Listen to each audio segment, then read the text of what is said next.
education through training, lectures, seminars, and interrogating critical national issues from various perspectives. It is our dream that the Political Leadership Training Institute may acquit itself to Nigeria and Africa in due time to become what the Chatham House is to the United Kingdom and the global political best practices. On the theme and topic of this discourse, I would like to start this with an aphorism. During the colonial rule, a Guyanese planter wrote to one of his friends in Africa, wondering how do so few of you control millions of Africans?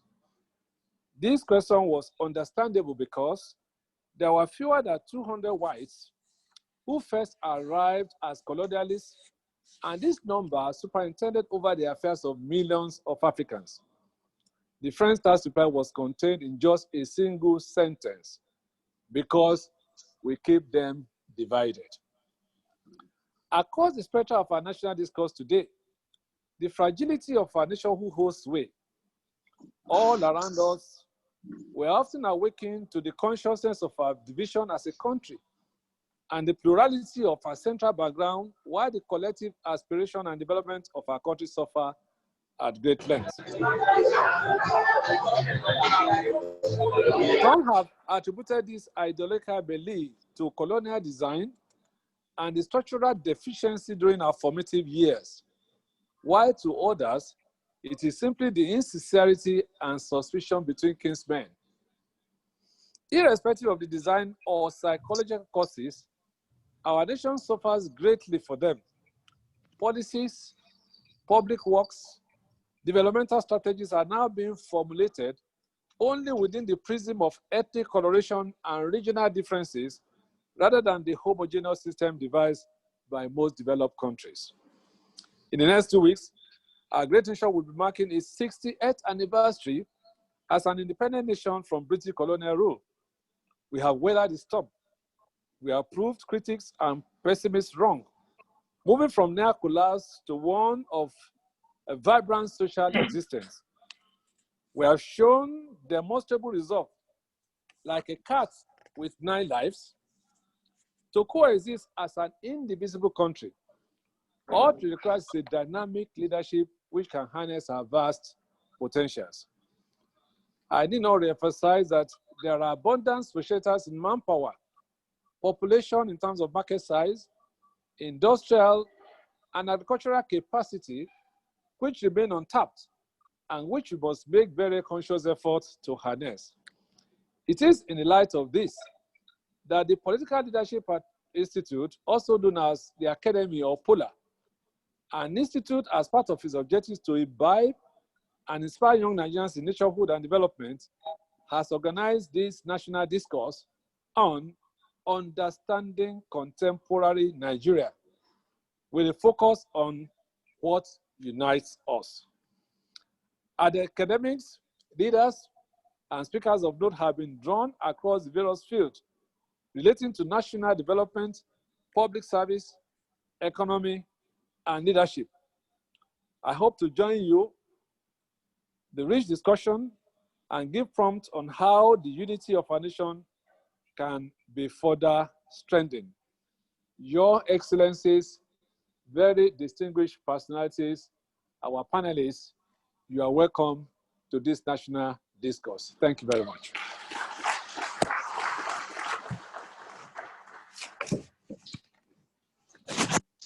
Thank you, the Excellency, the former governor of Ogun State, for the brilliant presentation, welcoming us to this particular August occasion.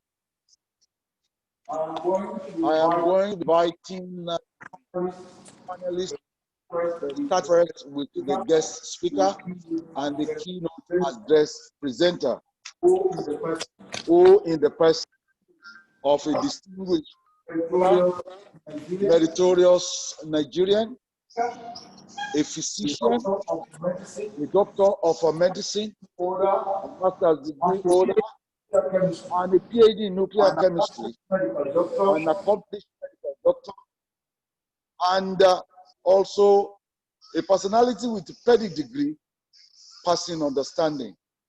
That is Dr.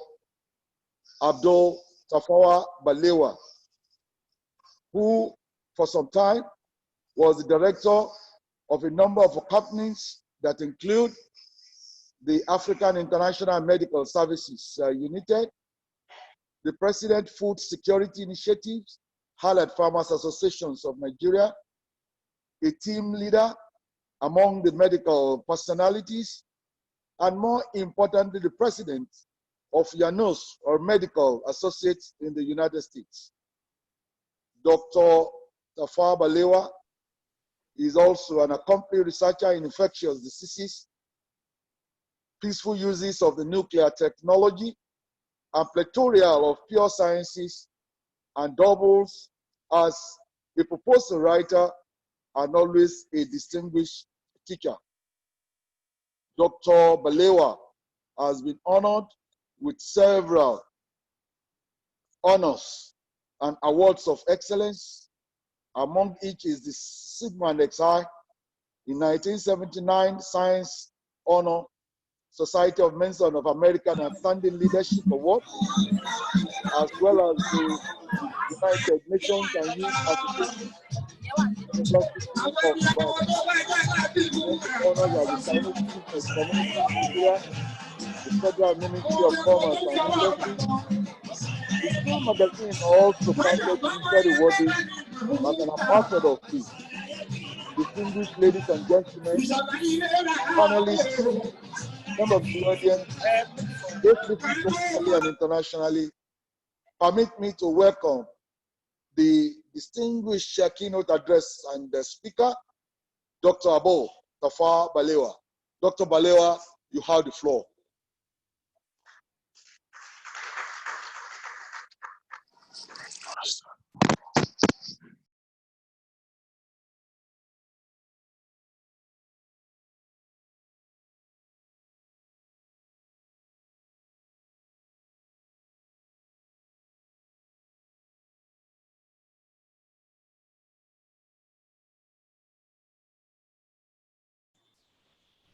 Doctor, you have to unmute yourself. Thank you. There is no river without a source. We need to understand the problem before we look for a sustainable solution. May I be indulged in whetting your appetite with a few words on each of the constituent zones that make up this sovereign entity called Nigeria. The Southwest. The Southwest region is home to two of Nigeria's three largest cities, Lagos and Ibadan. As a national continental economic hub, Lagos, as opposed to Ibadan, sees a very high level of political demonstrating, some of which has turned violent. The city saw high rates of rioting in January 2012, when violent demonstrations broke out against the federal government's proposed cuts to a fuel subsidy, the brunt of which we are suffering now, prompting some analysts to discuss the possibility of a Nigerian spring. Even now, as was then, the labor union's dog can only bark. Across a range of poverty measures, the Southwest region performs relatively well. The region has an infant mortality rate of 59 out of 10,000, the lowest of all national regions. The Southwest also has one of the lowest rates of people reporting no educational attainment whatsoever. In spite of Lagos's status as a national and regional economic hub and the decided leadership of the zone, residents still struggle with poor living conditions. Nearly 2/5 of the population lives in overcrowded housing, and a quarter have no access to adequate sanitation. In some of the lighter population density cities and towns in this zone, open defecation though frowned at, is still practiced. The population of the Southwest region is estimated at 43 million people. The region's population is arguably divided equally between Muslims and Christians, and the vast majority have not forgotten their ancestral beliefs and religions. The Yoruba ethnic group, who make up approximately 21% of the national population, are almost all in this area. The Northwest. Politics in northern Nigeria is often framed in terms of binary narratives that pitch the country's north against the south, or its Muslim population against its Christian communities. These narratives mask much of the complex dynamics. In the Northwest, violence has often accompanied key political junctures, such as when this was launched, they didn't show it. She was not the service. She did everything together. I read it. Right. Violence has often accompanied key political junctures, such as electoral cycles. All states in the Northwest were won by the APC, Muhammad Buhari's party, the current president, in the most recent general elections. Across a range of poverty measures, the Northwest performs very poorly, even though a preponderantly higher number of the country's leaders since independence come from this particular zone. The Northwest region has an infant mortality rate of 91 compared to a national average of 87. The Northwest has the second highest rate in the country of males who have no employable educational attainment whatsoever at 48.8%, and the highest rate of the female with no employable educational attainment at 67.5. Jigawa and Sokoto states in the Northwest have the two highest rates of absolute poverty in the country at 88.5 and 86.1% respectively. Many factories in the region, particularly in Kano and Kaduna, are either closed down or operating at a loss, a result partly of inadequate power supplies that leave many youths unemployed and vulnerable to violence. The population of the Northwest region is estimated at 59.24 million people. The region's population is predominantly Muslim. And members of the Hausa Fulani ethnic group, who make up approximately 29% nationally, are dominant in this area, alongside a number of smaller ethnic groups in highly diverse areas bordering the north-central region.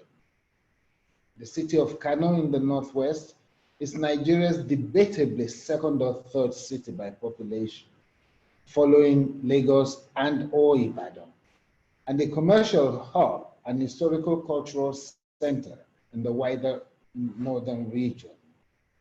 The North Central. The North Central region has witnessed sharp spikes in violence surrounding elections and other critical junctures.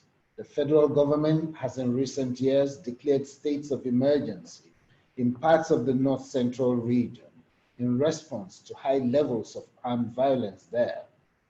There is a zone with perhaps the most fertile land that is also endowed with the largest number of natural resources, like the possibilities of immeasurable hydroelectric power capabilities and mineral and alluvial deposits. Across a range of poverty measures, the North Central region performs relatively well.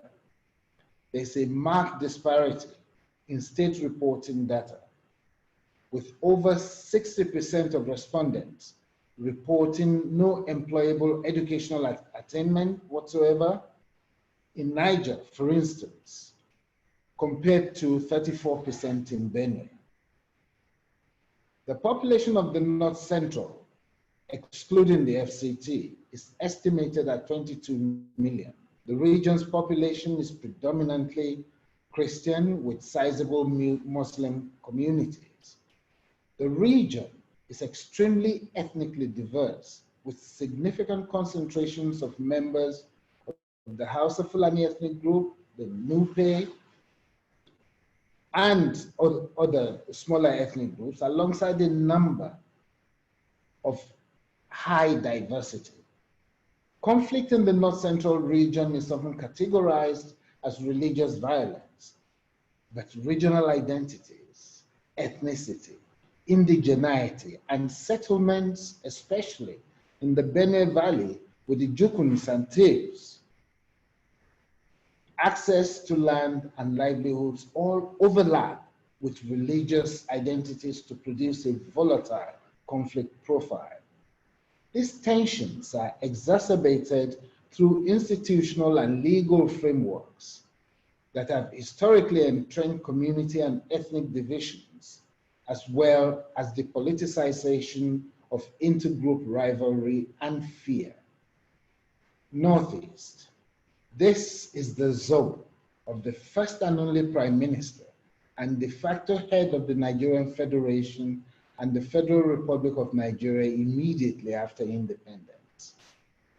Discussions of politics in Nigeria are frequently characterized in terms of northern and southern rivalry, although this can mask much more complex dynamics of violence in the region. The most active militant group in the Northeast is the violent Islamist group, Boko Haram, which has evolved over time to target not only security, but forces, excuse me, but also traditional leaders and public officials who have been critical of their agenda. They have been reported of wanting to purge Nigeria of any nuance of Western civilization. The federal government has in recent years twice declared a state of emergency in parts of the Northeast in response to high levels of armed violence there. They have caused unknown carnage and carted away hundreds of young maidens in their reproductive years and slaughtered thousands more. Their actions have also caused untold hardship in a part of the country where there is a dearth of employment, with no substitute to the meager earnings derived from farming and the price of agricultural commodities soaring ad nauseum in the entire country. This is also with a resultant possibility of a lack of liberty of movement. Across a range of poverty measures, the Northeast performs particularly poorly. The region has the highest mortality rate of all national regions. The Northeast also has the highest rate in the country of male respondents who reported having no educational attainment whatsoever, and the second highest rates of female respondents reporting they had no educational attainment. Bauchi and Yobe, until the new administrations of Bala Mohammed and Imala Buni started changing things around, in the Northeast are among the 5 states with the highest rates of absolute poverty at 84 and 81.75% respectively. The population of the Northeast region is estimated at 25.05 million people. The region's population is predominantly Muslim, and members of the Hausa, Fulani, and Kanuri ethnic groups are dominant in this area. Conflict in the Northeast zone cannot be easily reduced to violence between Muslims and Christians. Boko Haram has carried out several high-profile attacks on Christian communities in churches and has also engaged in extensive violence against Muslim communities and Muslim clerics who are critical of their agenda. The Southeast.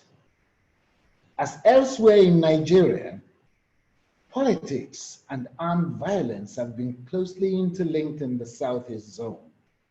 with formal political processes and electoral cycles frequently accompanied by violence. Arms made available to political thugs during election periods have a deep link to post-election violence in the region.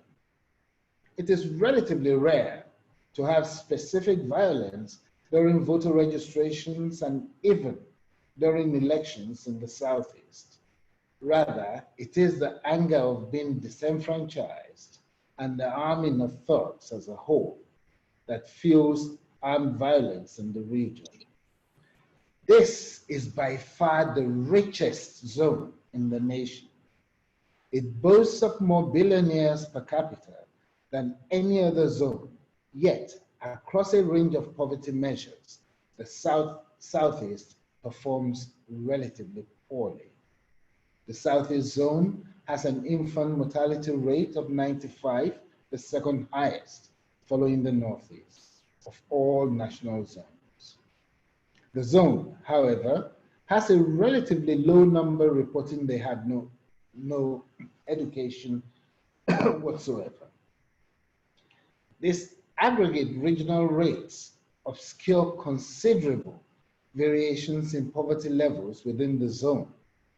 Ebonyi State has an absolute poverty rate of 82.9%, putting it among the 5 highest rates in the country and the only state of those 5 which is outside the northern regions. States in the region which are significant producers of crude oil and natural gas, such as Imo and Abia, share similarities in terms of the political economy of the petroleum industry and its relationship with politics, militancy, and armed violence as detailed in the South-South.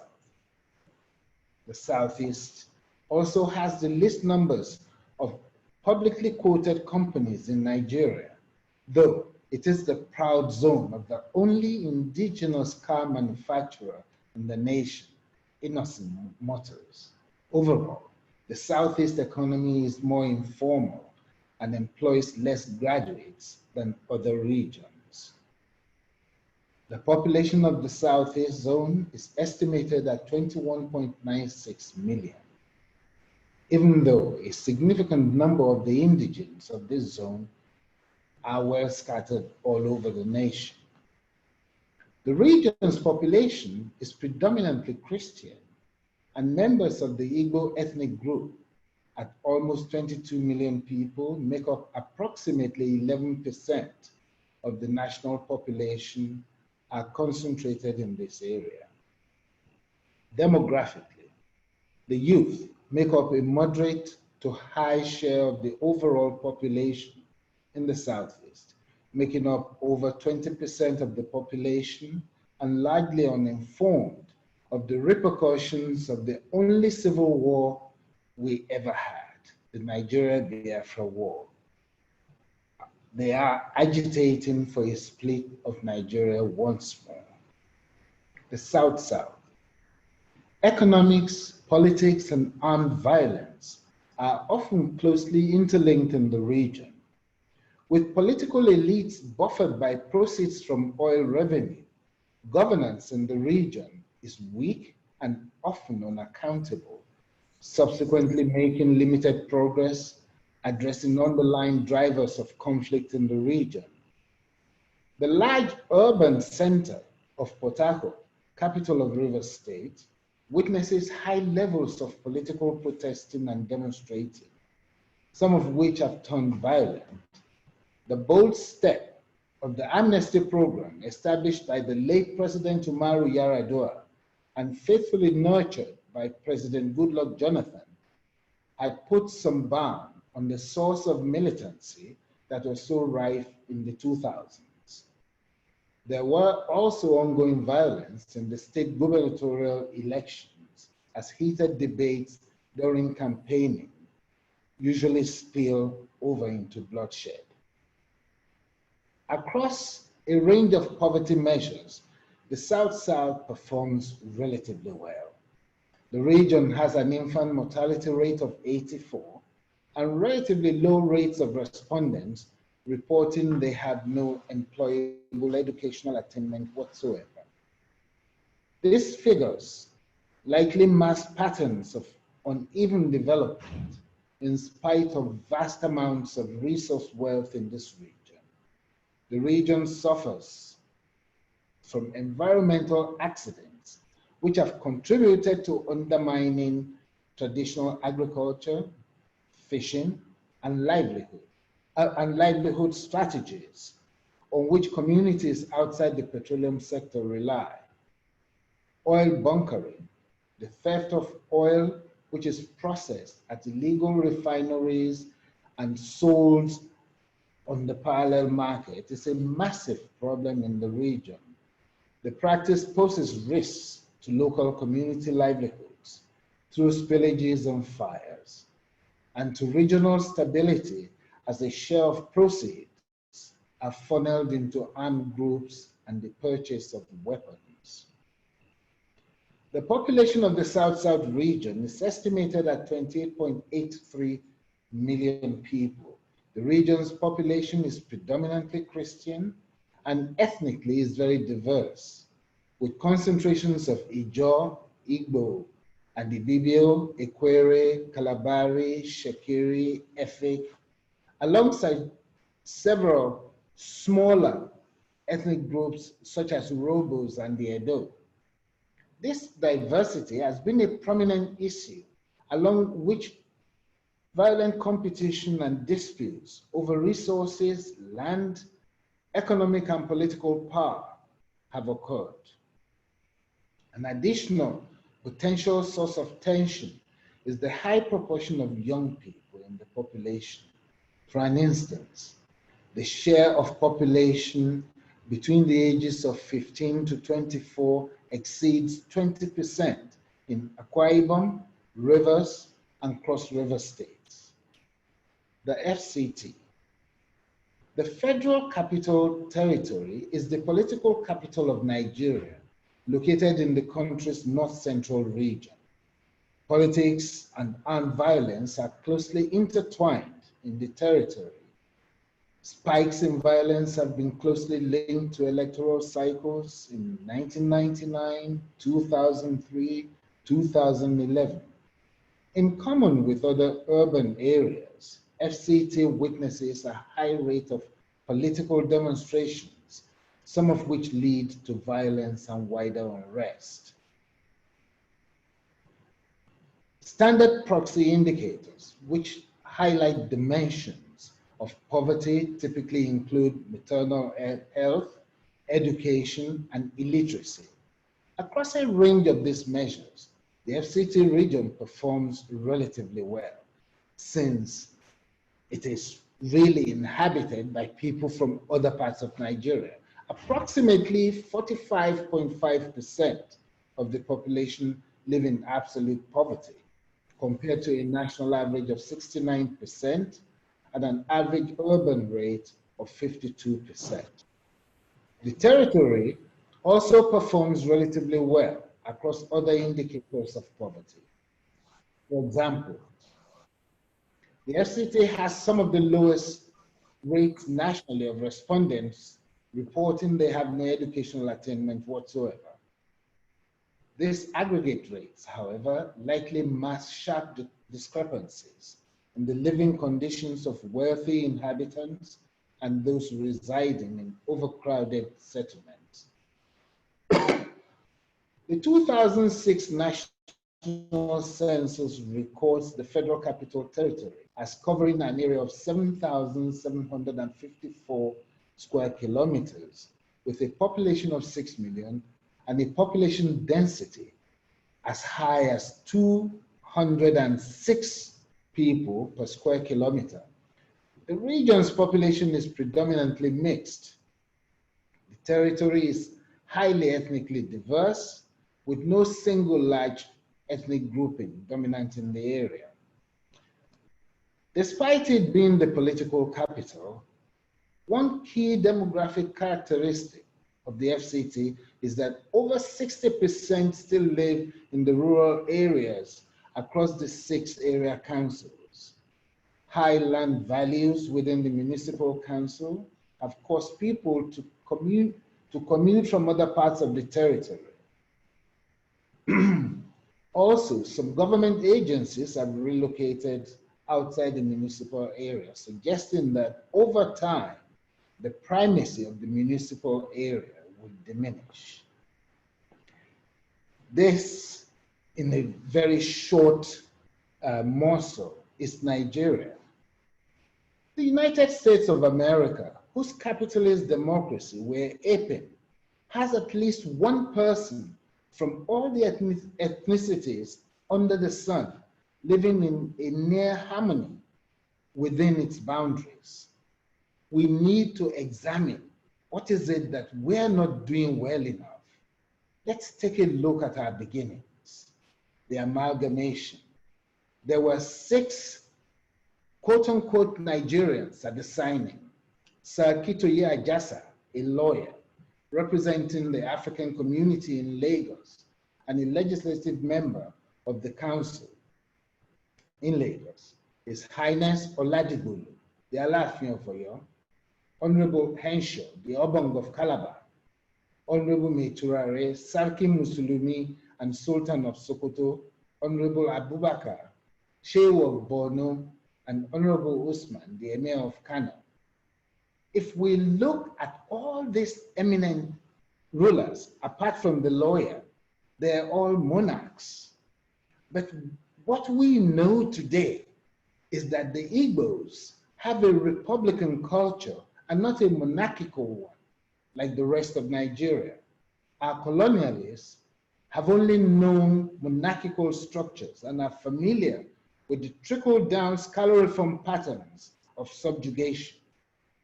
I had suggested that the Igbo ethnicity might have been here for a long time, simply because it would easily have been normal to line up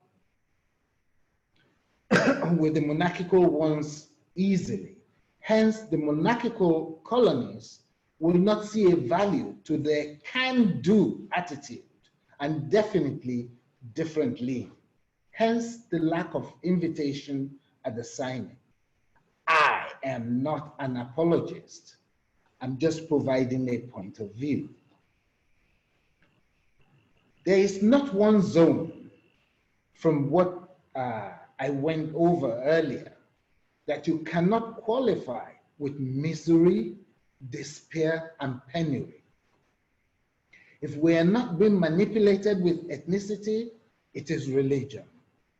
On behalf of all of us citizens in Nigeria, I reject all the preceding as our unifying forces. The type of democracy we practice has a separation of state and religion as a core value. And all this, how can all this strange, externally inoculated, sometimes incongruent cultures present one face to the world and remove the glabella between our eyes to have one focus? It has to be patriotism. The government has tried so many times to instill this at various times. The last major one being the late Dora Akuyili's rebranding program. The underlying assumption to all of this, these types of campaigns, is the incorrect notion that the lack of unity among Nigerians and their consequent weak loyalty to the state is rooted in the dearth of patriotic sentiments. Loyalty to the state will therefore be enhanced, according to this reasoning, through the education of the citizens on the virtues of patriotism. A major objection to this so-called logic that this strategy is based on is that it is cyclical. The citizens have weak loyalty to the state because they are unpatriotic, and they are unpatriotic because they have weak loyalty to the state. More importantly, however, this strategy implicitly denies the fundamental class basis for the lack of patriotism, a class basis that is so totally alien to us Africans. It wrongly believes that patriotism exists in a vacuum and therefore fails to ask the fundamental question of why there is a lack of patriotism amongst Nigerians in the first instance. There exists a direct relationship between patriotism and a state's competence to fulfill its obligations to its citizens. Besides, unity between citizens is achieved first and foremost in the sphere of economic activity. If your citizens are free to trade in my zone, state, town, hamlet, or village, my citizens should have the same right to trade in your zone, state, town, hamlet, or village without rancor. That's what a republic is. An economic formation which emphasizes individualism in the production process cannot generate unity or corporate political behavior at the superstructure. Moreover, the call for citizens to be patriotic rests on the other assumption that the state is neutral in the struggle between classes within the system. In reality, however, the neutrality of the state is more illusory than reality. From time to time, the state intervenes in the struggles, and its intervention is usually in favor of the privileged class. The so-called elites in Nigeria have now become parasitic to the rest of the nation. Ask any Nigerian under the age of 45 why he is a Nigerian. Apart from being born here, 97% of them will have no idea. The state is nothing but an instrument for managing the affairs of the people in the ruling classes. To them, this means, therefore, that the state to which the underprivileged are persuaded to give all their devotion and place above self is in actual fact in alliance with the manipulators. Arthur Nwankwo once wrote that the related assumption that the oppressed and their oppressors possess a common stake in salvaging an ailing state apparatus is outrageously false. Both categories of human beings meet only at the point of conflict, and their core interests are so antagonistic that harmony becomes possible only with the defeat of one of the contending classes.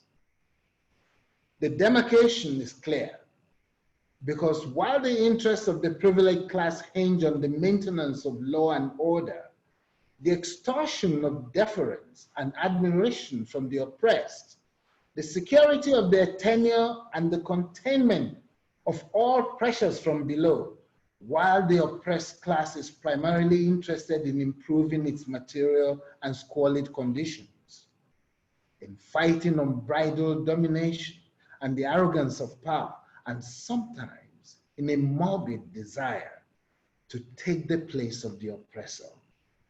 Such fundamentally opposed social forces and conflicting interests cannot be reconciled by an ordinary rhetorical invocation of the imperatives of patriotism or love for one's fatherland. Whose fatherland is it anyway? Is it the same land that has been literally raped and debased by mischievous ruling classes from all ethnicities, whose penchant for narcissism and sadism has led to the absolute estrangement and animalizations of fellow citizens who, under normal circumstances of human coexistence, should have been partners in progress? A good example of this is the pandemic that is now in vogue. The NCDC in this COVID-19 era, a lot of money was donated to them they could easily get 100 real-time PCR machines that can process 100 samples in about an hour. People will get their results within a day or two. But no, to be Nigerian, they had to use some out-of-date gene experts that was converted from TB analysis that does 4 tests every 2 hours. Results can take up to 25 days.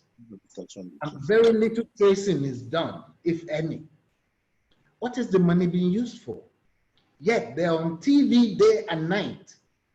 So it looks as if something is being done. Very irresponsible and floppy strategy to a serious epidemic as COVID-19. God knows how many people have been sent to their untimely graves unwittingly, and how many more will die. I can say this boldly. I contracted COVID-19 and was a victim of NCDC's dastardly incompetent handling of this epidemic. So many people have gone because of their incompetence and arrogance. I want to take this opportunity, and I know that these people are in the crowd, to thank my team, Dr. Deshi, Dr. Omole, Dr. Tahir and his team, and my chief nurse, my wife. Sorry about the digression. Patriotism means that the land which rightly belongs to all the people has been stolen from them by a renegade few, and that all the people must make concerted efforts to reclaim it. My hope is to solve our problems by putting square pegs into square holes. If we do a citizen search, we will find the right pegs in every zone. That should unite us instead of the unending misery served to us with humongous ladles in a desert of fear of the unknown that they keep us in at all times. All that even the smartest of us can be assured of is our phrase of unity. Igo Betao, I thank you all for listening.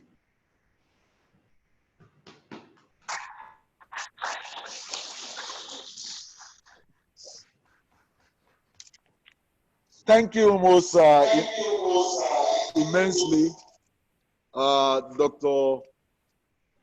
Tafawa Balewa, for the lucidly, fluently presented, particularly the conclusion.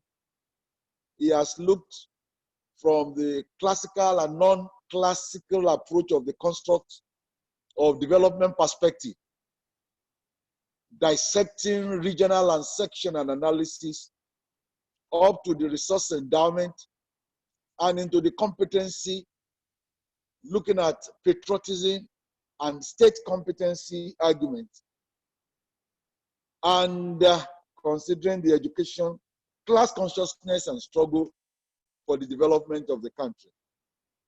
He concluded gloriously and amorously that it will be better for this country. Once again, Dr. Tafawa Balewa, the organizers must have actually selected you based on the outstanding contribution that you have made. Thank you so much once again. Thank you. Distinguished ladies and gentlemen, permit me to please go to the next speaker, the panelist, in person of Dr. Chukwuemeka Eziefe. We cannot call him the father of political development of the Eastern region contemporary. He's actually a grandfather of political emancipation in the eastern parts of Nigeria. Dr. Eziefe was actually born sometime in 1939 and has his bachelor's degree from the glamorous University of Ibadan, then University College of Ibadan. He further attended Harvard University on a Rockefeller Foundation scholarship, where he obtained both the master's and the PhD in 1972. He became a lecturer at Makerere University College, Kampala in Uganda, and later a fellow at the Harvard University and a consultant with the Otabelero, Cambridge in Massachusetts. In the short-lived Third Republic, our Papa Ezefe was elected the governor of Anambra State on Social-Democratic Party platform, lasting just barely almost 2 years. He was reputed for planning for sure footing and at the nascent Anambra State as the governor. During the Nigerian Fourth Republic, he was appointed the presidential advisor on political matters to President Olusegun Obasanjo. Many more too huge to say about the next panelists. Can I invite our Papa, Dr. Chukwuemeka Ezefe, to please have the floor for 15 minutes. Doctor, His Excellency, you are welcome to the platform. Thank you.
What's happening?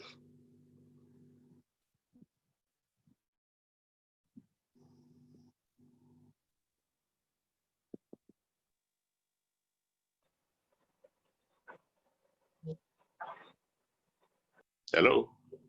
Hello. Hello. Yeah.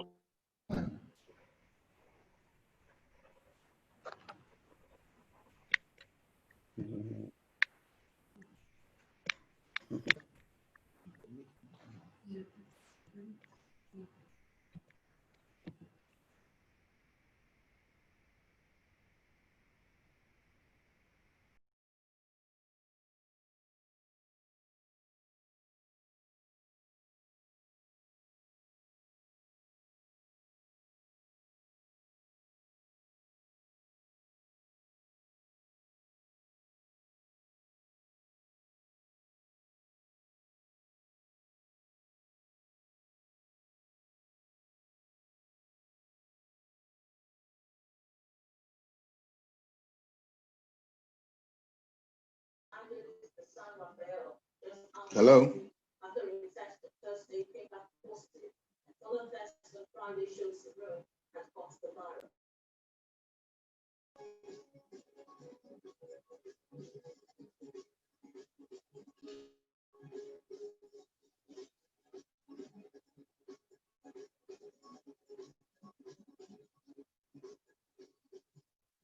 Hello? Hello?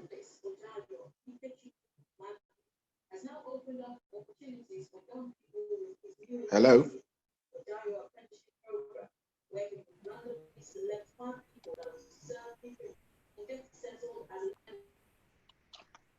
Later, practiced at Nigerian Ports Authority to become the medical officer.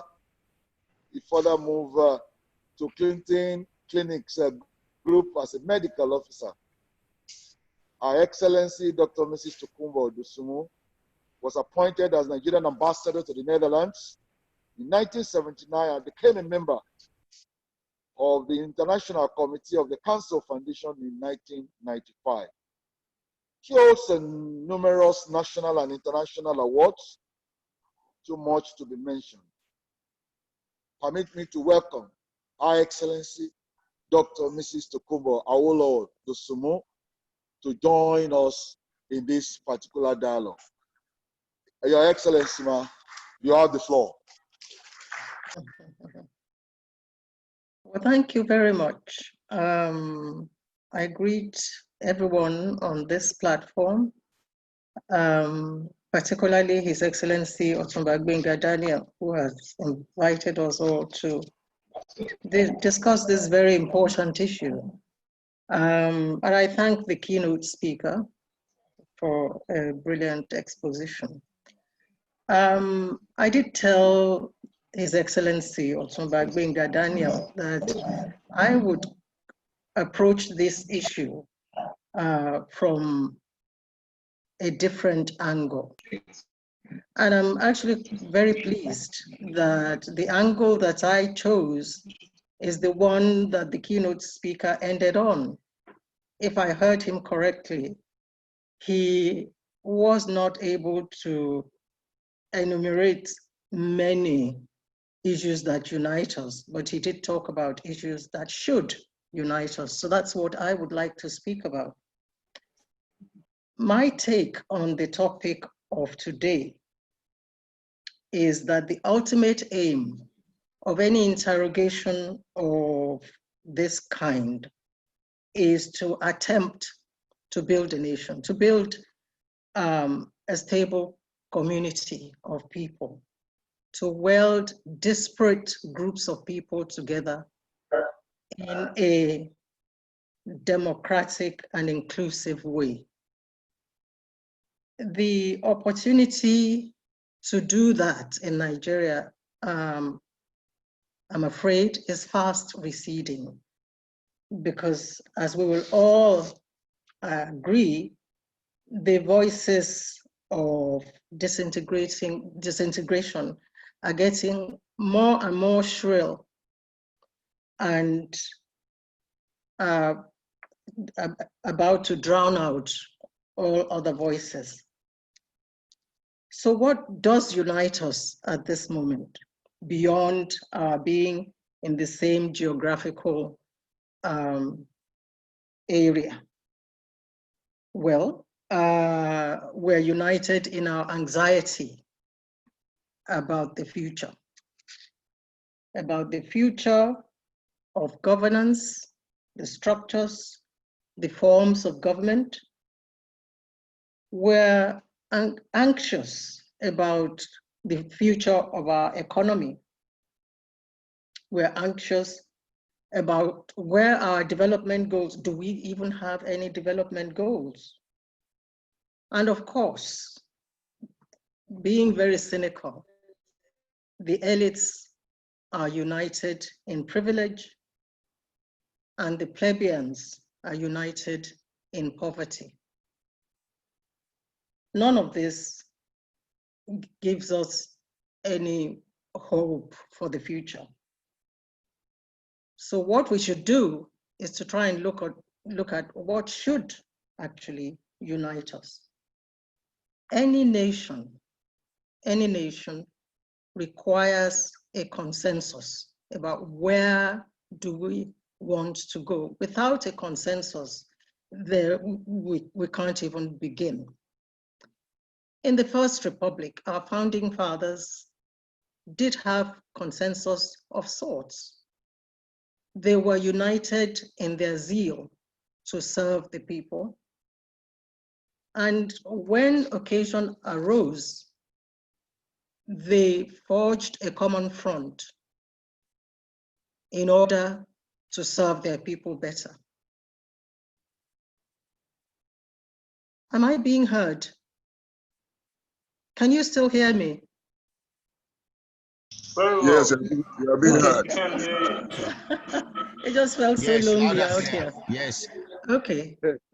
They did. I'll give you two examples. When the issue of the marketing board, the control of the marketing boards came up, they forged a common front in order to situate the control of those boards in their regions.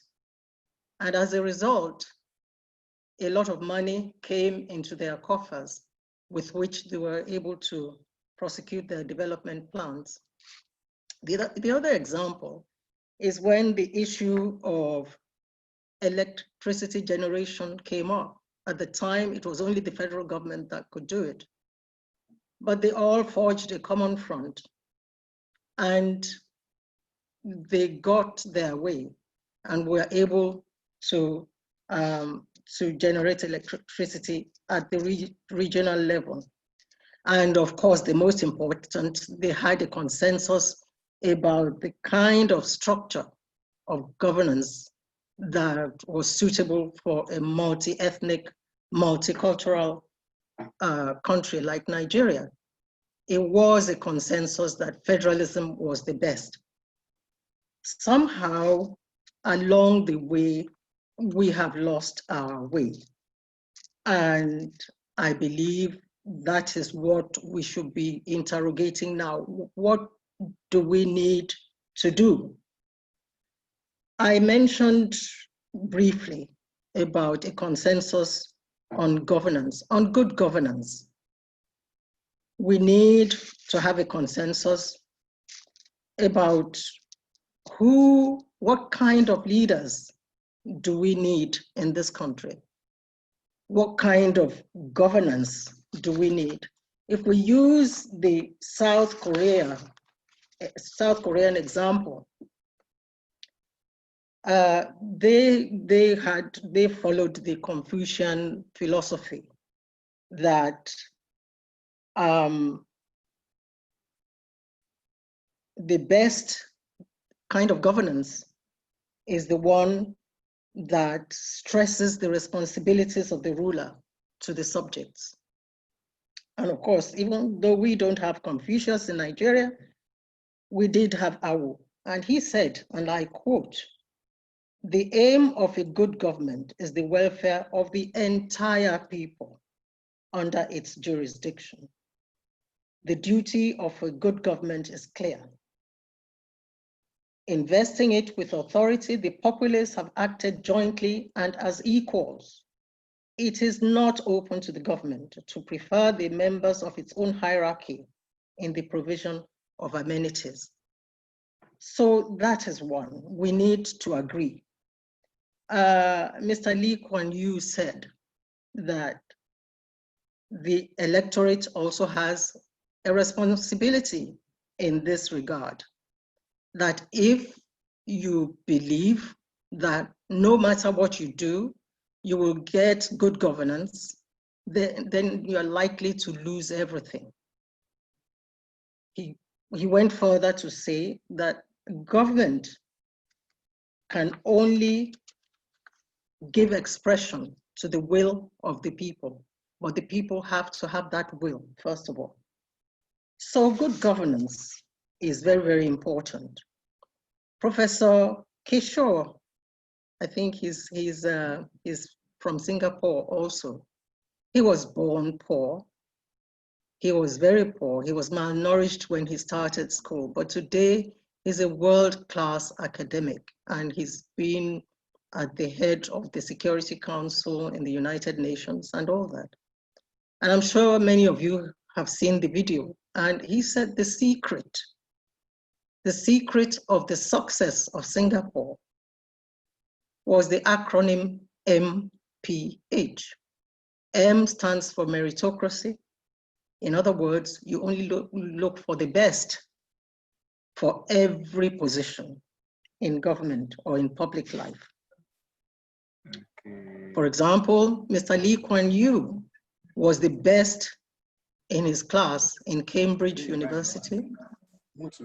When he went to Harvard, he was one of the very few students in the history of that institution to have a paper published in a first-tier economic journal.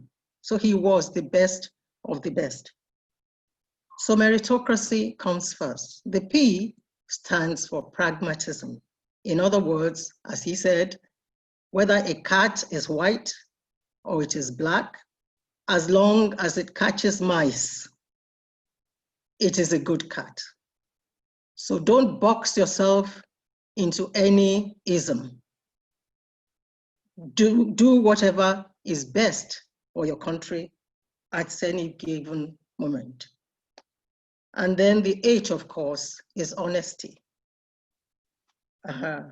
Corruption is one of the banes of our country right now. If I might lighten the situation a little bit, I would like, am I still being heard? Yes, Yes, very well. Yes, if I could lighten the situation a little bit, I'll tell you a joke of what happened during the administration of Chief Awolowo.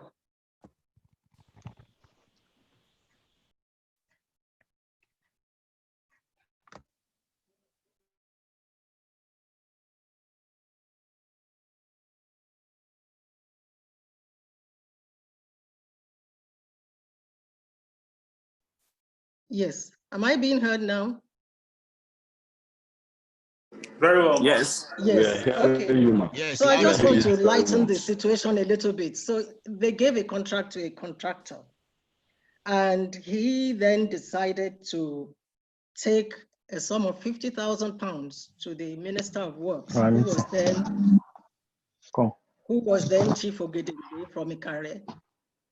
When he took the money to Chief Ogedengbe panicked and ran to the Attorney General, who was then Chief Rotimi Williams. He also panicked.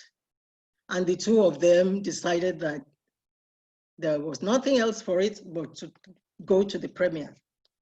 And so they went to see Chief Awolowo. And of course, at the end of all the discussion, they decided that the Attorney General needed to go and redraft the contract, the contract, and take away the sum of £50,000 because obviously the contractor was making £50,000 too much. So that was then, but today that kind of story would look very, very ridiculous. So honesty is the last one of the MPH. Now, how can you do that? How can you put in place meritocracy in a country like Nigeria? Because let's face it, if you do that strictly, you wouldn't be able to follow the rules of what you call it, the rules that says that you have to take people from different parts of the country. So the best bet actually is to restructure this country and to go back to what the founding fathers did during their time, because it worked. It worked very well, and those were the golden years of Nigeria. The other issue upon which we require a consensus is what are our development goals? What are our development goals, and how do we want to get there?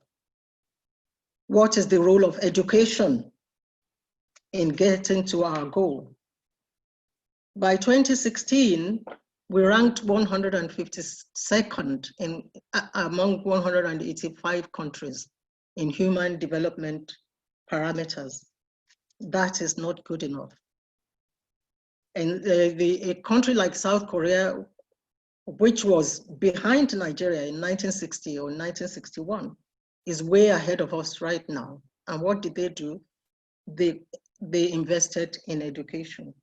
So I believe that we need to do those things. Have a consensus on good governance, have a consensus on development, and finally, restructure.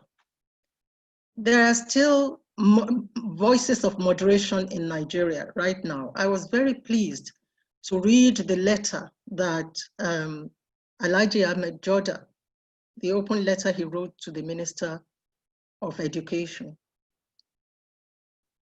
in which more or less he was saying that the challenges in the educational sector that are going on in the North have to be addressed by the North. And for me, that took a lot of courage to say. He's somebody that I have respected for many years, and my respect for him when I read that letter went up a few notches. So voices of moderation, we still have a small window within which voices of moderation can come together and look at our issues critically, realistically, honestly, and prefer solutions. Otherwise, the voices that are asking for dismemberment might just win this argument. So I want to end this my speech with a quote, because truth is really very difficult. A lot of people don't welcome it. It's very bitter sometimes, but I think we need to tell ourselves some home truths, just like the guest speaker has said. And this quote is from a poem called The Present Crisis. It was written in 1844 by James Russell Lowell, an American scholar, poet, and diplomat. And I quote, "Once to every man and nation comes the moment to decide. In the strife of truth with falsehood for the good or evil side. Then it is the brave man chooses, while the coward stands aside. Hast thou chosen, O my people, on whose party thou shalt stand?" They, and in this context, I refer to our founding fathers, they were men of present valor, stalwart, old iconoclasts. But we make their truth our falsehood, thinking that hath made us free. Truth forever on the scaffold, wrong forever on the throne.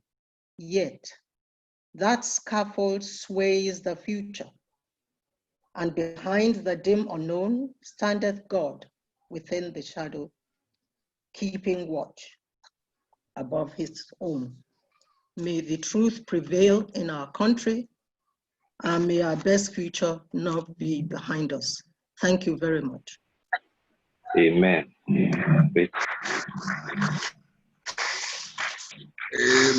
Amen. Thank you, Well, man. join the participants and listeners across the globe to thank Dr. Mrs. Tokumbo Awolowo Dosunmu for the presentation. She has anchored all that she said in about 18 minutes on consensus on good governance and the type of government that we need. But more importantly, governance, she considered as the responsibility of all. She recommended that we need to restructure the country, but more importantly, identifying what our development goals are. But the unity of the country is then sacrosanct. Once again, I want to thank Her Excellency, Dr. Mrs. Tokumbo Awolowo Dosunmu for our presentation. The next speaker is Sir Chris Chikwelu Jr., who happens to be the most and the youngest of those who are going to talk to us on this dialogue today. Sir Chris Chikwelu Jr. attended University of Nigeria in Nsukka, and he did his National Youth Service Corps at Gombe State. He is a trained accountant and worked briefly with NAFADA local government, and he furthers his education in political science, and he became a research consultant, public policy analyst, author, and a senior research fellow, Citizen Center, Innovation Ethics and Development. Sir Chris Chikwelu Jr. is also a part-time lecturer at Christopher Institute of Management, but more in his political drive, he became the executive assistant to the governor of Anambra State on environment. Sir Chris Jr., you are welcome to platform to make position. Thank you as you come board. Thank you. Thank you. Hello? Can I be heard? Yeah, you the floor. Oh, very well. Can I be heard? Very well. Yeah, can I be heard? Yes, we can hear Very you. well. Hello, can I be heard? Yes, very well. Okay, okay. All right. Yes. Thank you, the moderator, Professor Oyesiku. And first of all, I want to thank the host. Hello,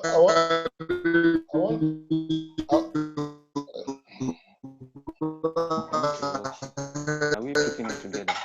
Hello, can I be heard? Hello? Hello? Yes, please go ahead. Okay, Can be heard. Yes, sorry, my people, the network appears to be somehow unstable. But first Just of go all, ahead. I want to thank the moderator and the Chancellor of POLA for opening up and instituting such a national dialogue. In as much as he called it a maiden national dialogue, but I think this is one of the first after our 2019 general election, and what we can say is the first after the post-COVID issue we have, pandemic issue we have in the world. First of all, I listened to the guest speaker, Dr. Abudo Tafawabelawa, and my co-panelists, Dr. Mrs. Tokumbo Awolowo Dosunmu. They spoke very well. Hello? Hello? We can hear Hello? you. Just go ahead. We can hear you. Don't mind the silence.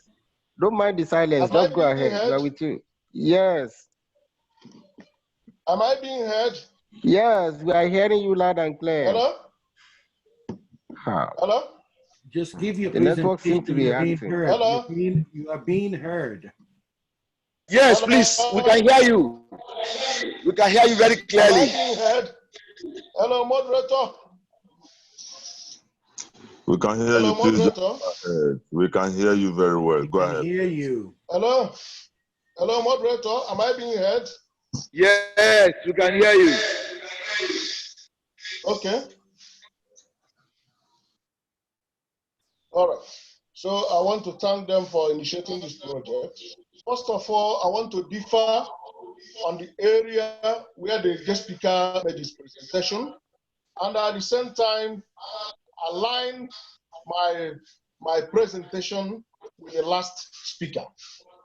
First of all, we asked for what unites us. I don't know how I can be able to put it. The conference. And first of all, we can take our unity loop from this conference.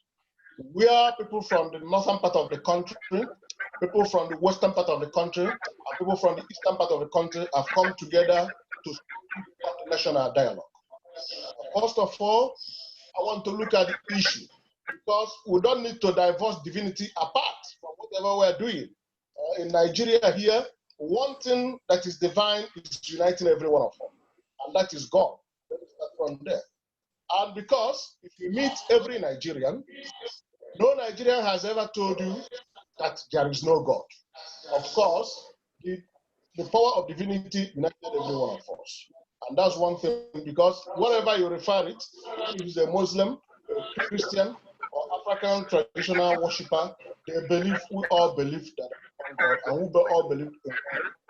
So going too far, we now have to look at those issues that are things that created problem in the past.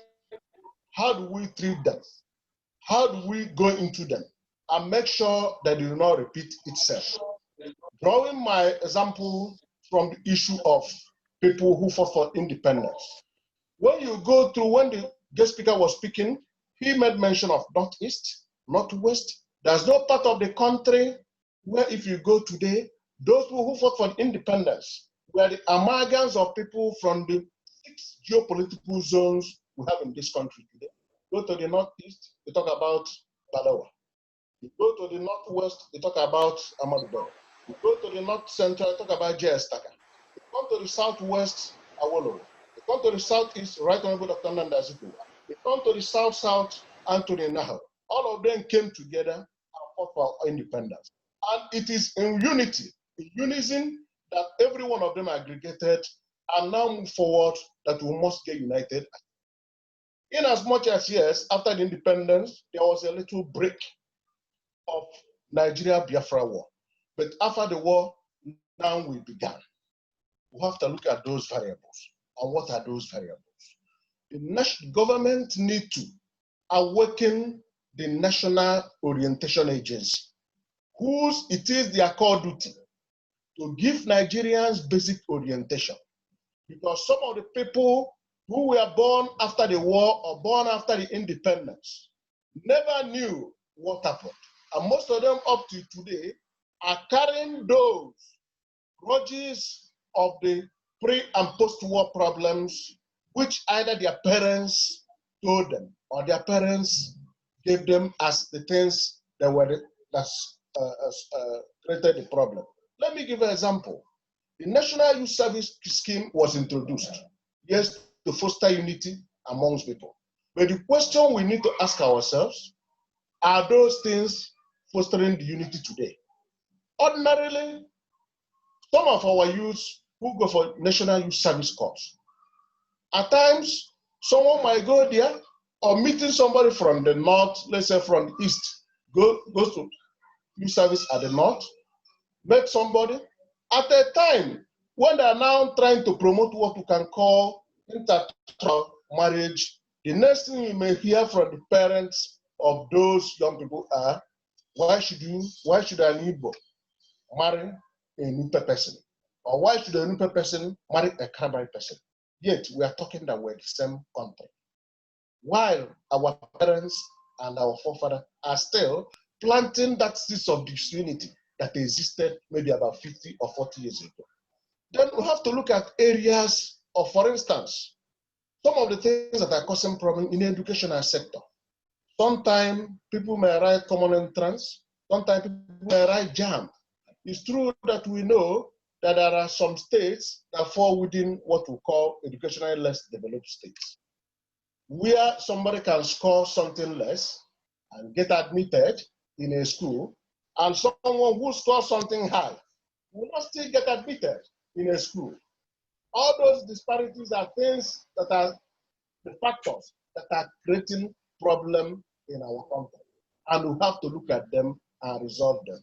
We have to look at also the issues of Federal Character Commission. Is it actually doing its work? Yes, somebody can say that every state has a minister. Fine.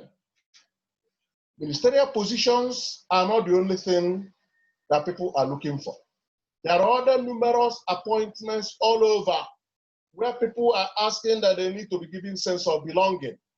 We have to speak the truth, we have to follow the truth and make sure that our country carries out the best for the upcoming people. In less than 3 weeks to come, Nigeria will be 60 years.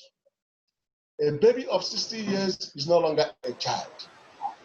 And the 60 years country is supposed to have had a very good organized system that will propel development and future growth in that country. Then we talk about a lot of things unites us. We talk about today ordinances. Yes, there is no Nigerian who sees our national flag, our coat of arms, that does not give you respect. What we need is to be following those things that promote national unity. We don't need to be looking at and going to the areas that fan embers of disunity. For instance, the other time, we remember what happened in the National Assembly, where the issue of NDDC came up. It's not a thing. Yes, it has been portrayed to the people that actually that a lot of money were being mapped out for the NDDC. But actually on ground, there was no much development going on. And today, we go to South and Niger Delta states. And some of the people there are talking about marginalization, talking about militancy, talking about a lot of things. And today, you can now see that how do we move forward? Where a youth who finished school has noticed that the money that has been budgeted for the development of his area is being pocketed in the pockets of very few persons. He or she will never be happy. So we're saying that we have to look at the corruption. The corruption base in our country is very, very high. We need to do something in order for us to assuage a situation that we cannot get entirely 0% corruption in an existing place where there's human being. But we have to minimize it in a way that every one of us will live in this country, enjoy this country, speak Nigeria, behave Nigeria, and take Nigeria. Then also, we need to look at our status. Most of the acts of the National Assembly, most of the acts, edicts that were made some time ago, how are they flying? Are there any part of the country where those acts are not working for them? For instance, let me give you an example. In cabotage law, when you talk about the eastern part of the country, where there is no particular wharf, let me consider in southeast. Because when I talk about part of the country, I don't want to include River State, Port Harcourt and Cross River into that. I want to settle it to southeastern part of the country. If you go around the entire states and entire hamlets and countries of Nigeria today, states of Nigeria today, you will find out that Igbos are the second largest population in each of the village you go to any part of this country. Searching for what? Because there is no viable touristic economic structures that will aid the trading and the commerce which those Igbos are known for. There is no wharf, there is no landing seaport where most of them can clear their goods. Everything they are doing, they do it outside the country. And in most cases, when you check about the chain reaction of those effects, where a train moving a container from Lagos, from Port Harcourt to Onitsha or to some part of the southeast, it becomes a nightmare and disaster. So all these things are things that need to be checked so that we can continue to live in unity. God knows why He put us together, and we must continue to live together as a very unified country. But we have to look at issues and solve those issues. So all those things we say that are things that say we have to think back and look at in those days when somebody like our team, who was a mayor in Enugu, when Right Honorable Dr. Nnamdi Azikiwe's party, NC, won a lot of seats in Lagos, when most people who were from that tribe contested and won an election in northern Nigeria, we have to look at those things and know where the problem came up from. Of course, we don't need to go too far. We know that some of them are resultant in fact of the 3 years Nigeria-Biafra war. But those things are things of the past. We need to move forward. So, my people, what I'm trying to say is that Nigeria is a good country. What us are so many, and what put us together are many. When you now come to the area of that are going on, for instance, someone mentioned about restructuring. I don't want to sound as if I'm against restructuring, but I want thoughts that are very practicable. For instance, there was a time a lot of people were hammering on the issue of restructuring. Some of them were told to go to National Assembly. Now, my question is this: how can somebody go to National Assembly to talk on an issue that concerns restructuring and expect it to sell? Of course, no, you cannot sell. We know that we have, yes, 109 senators. In the Senate, we have a kind of equal numbers. But what about House of Reps? For instance, if you want to debate on issue that are particular parts of people, in the House of Reps, where maybe Kano State and Jigawa State put together, it's almost equal. They're almost equal to the number of legislative seats in the House of Reps within the Southeast geopolitical zone. So there's no way you can send in a bill for restructuring and expect it to fly and come out good in the National Assembly. I'm not trying to be pessimistic, but I know that in such an issue, it's an issue that we have to be very careful. That's why I'm trying to proffer a solution whereby we now look at something that is practicable, a way we can use some certain acts in our statutes, the way we need to amend some certain issues to suit the present day, so that people who feel cheated in the country, who feel marginalized in the country, will now sit there and say that we have had Nigeria of our own. So all these things are what we need to look at, because if you go there, there's inequality in the number of people. And there's no way we can be able to make those things work. Then on the issue of abolishment of those things that said, like exclusive, concurrent, and residual lists, we now need to look at them.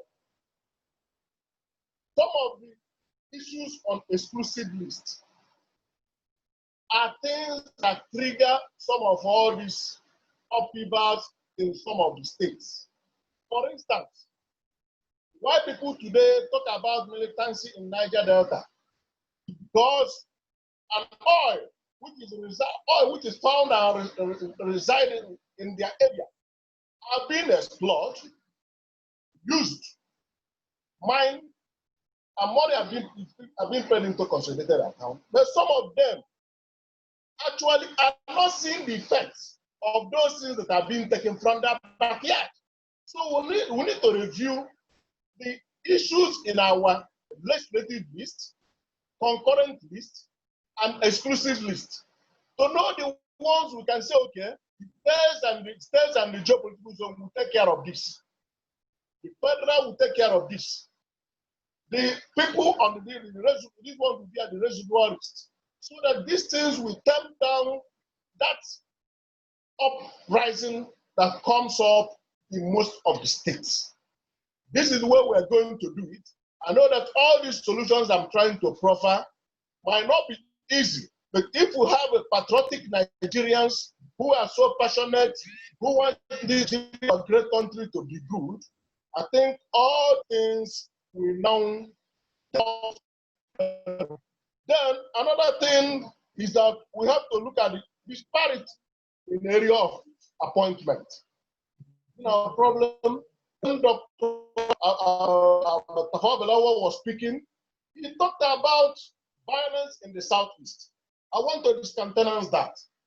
I must tell you that the elections we have had in the southeastern part of the country has been recorded as the best election all over the world. There's no country issues coming out after the elections. I want people to understand they say when you talk about politics, true that everybody cannot be here. Yes, most often people try to resolve their issues in the election petition tribunal. That's why in most cases, after the elections, you find that you have more petitions in the election petition tribunal in the eastern part of the country more than any other place. It's because our confidence in judiciary, the confidence of the Southeasterners in judiciary, they normally resort to the election petition tribunal when issues of election are. So I want to correct that impression. In southeastern Nigeria, you cannot record any post or pre-violence during the election. Then we have to look at another issue. You made mention of the Southeast, talking about going to issue of mortality. I'm not trying to speak for the southeastern part of the country, but since we are in a conference, we have to look at some issues raised, like an issue of infant mortality rate. Well, I cannot speak because I'm not a medical doctor, but from the analysis and the data we usually pick from the public health centers and most of the hospitals, I think the Eastern Nigeria is trying their very well in the issue of infant health mortality. We don't have that much percentage as raised by the first speaker. But what I'm trying to say is that our people need to drive our economy. We need to put things together. We need to think out of box and know how we're going to drive our country and believe that Nigeria is the only country we have. Without this country, we cannot move forward. Everybody, all hands need to be on deck. Remember, just like we mentioned about late Professor Dora Akonele, when she talked about rebranding Nigeria. Our country has been rebranded, and what we need is that our National Orientation Agency need to be awakened so that they can take up their responsibility of going around to reorientate Nigerians and tell Nigerians for them to act, behave, speak, eat, and think Nigeria, for us to have a very good, harmonious living. The same way, Right Honorable Dr. Nnamdi Azikiwe, Chief Obafemi Awolowo, and every one of them fought for our independence and make us to enjoy what we're enjoying today. Then, on the issue of going further, I want to talk on the issue raised concerning the government at the center.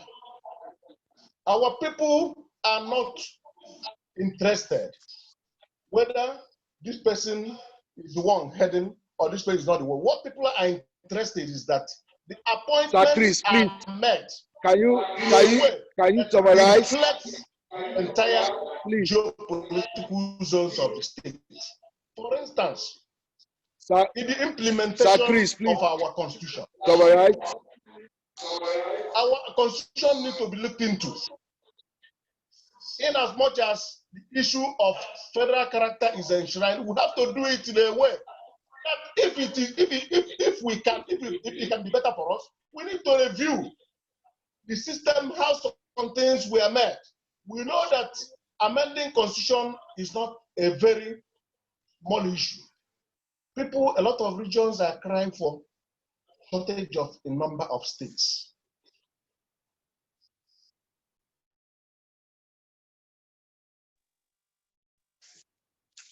Sir Chris Chipelo Jr., thank you so much. We seem to be getting out of time. The 15 minutes is past, another 11 minutes. Thank you so much for your contribution. Sir Chris Chikwelu has actually focused on historical antecedents, that there are a number of factors that united us, they still exist. And he anchored on a number of examples, particularly how people from the East won election in Kano, in Lagos, and they still do in Lagos, in Kaduna. Those are indicators of the unity that could still reflect upon.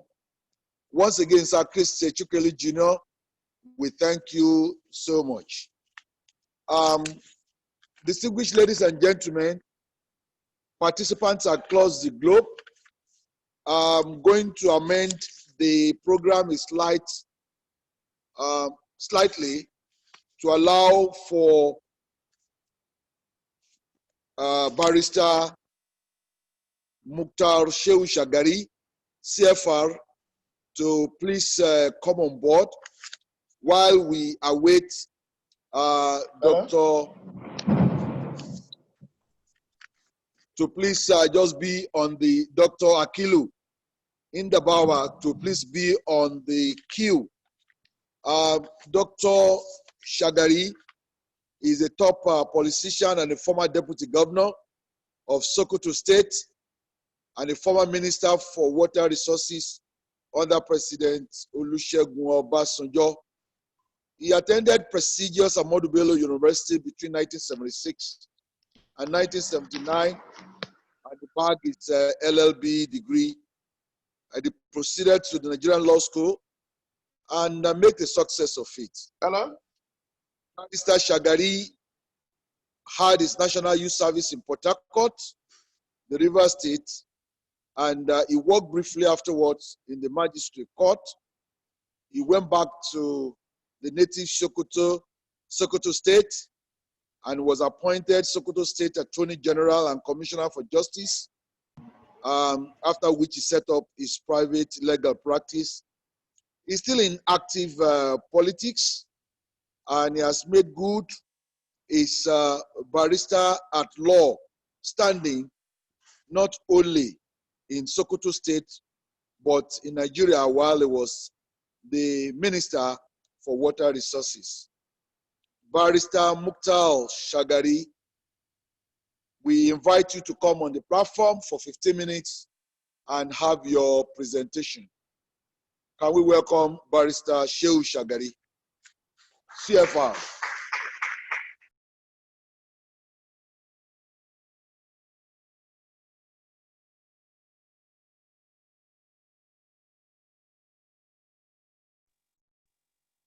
Barrister Shagari, please, we await you.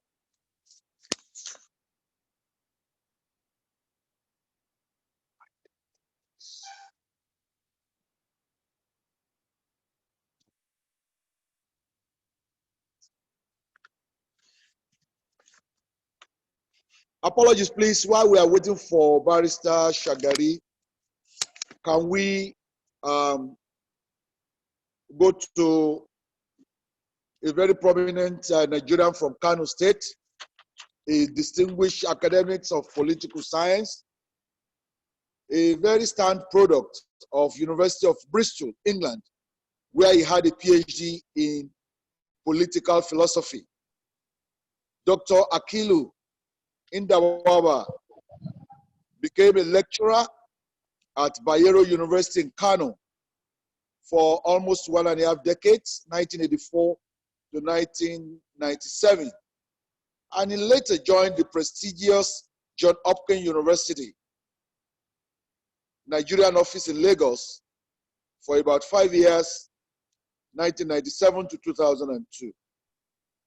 He became afterwards the Kano State Governor, Special Advisor up to 2003, before he moved to the presidency and served as a Special Advisor to President Jonathan, when President Jonathan was the then Vice President.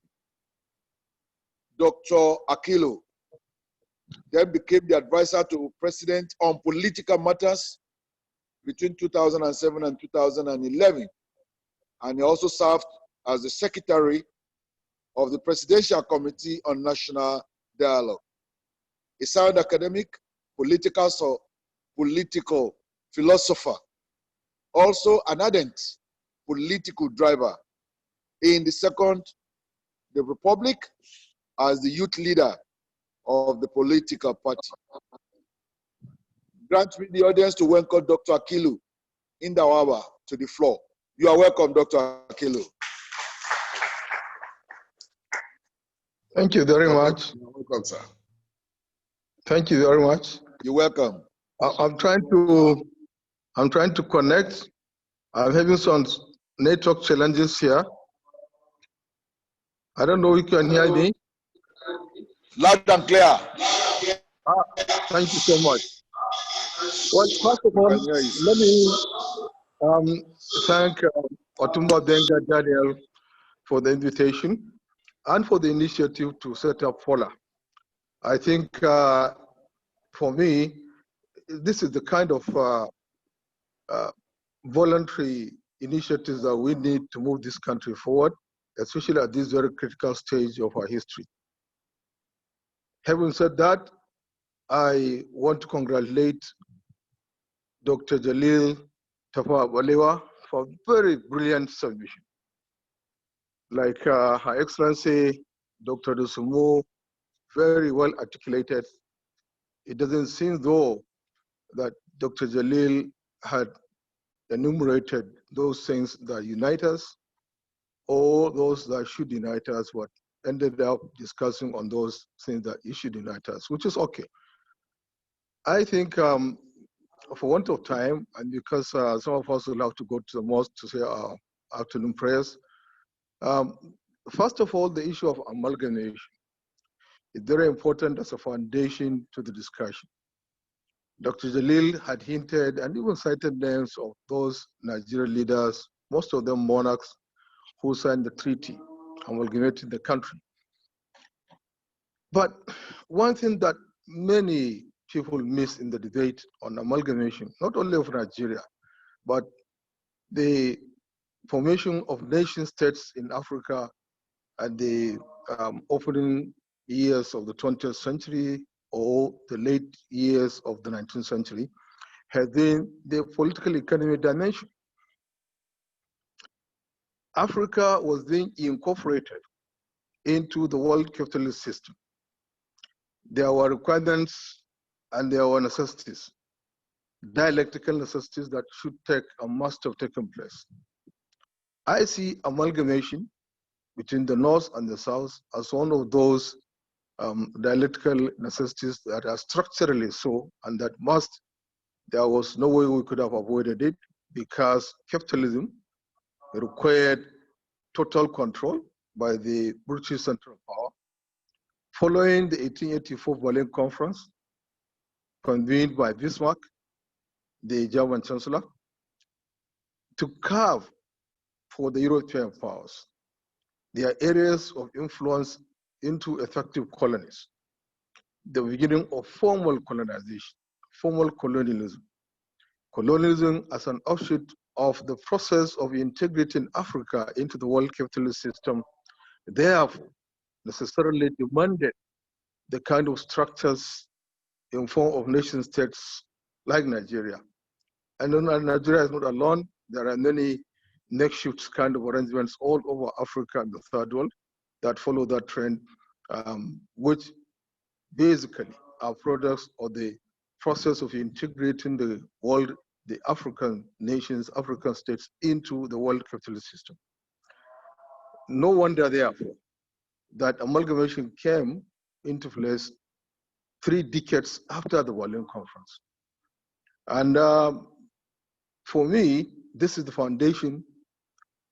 But coming to what unites us, I want to agree with Her Excellency Dr. Dosumawolo that made the point very brilliantly that the real issue has to start with the consensus built by our founding fathers, who had to evolve consensus, and it is that consensus that had, to a large extent, driven this country driven this Nigeria project to a point until things began to get out of hand.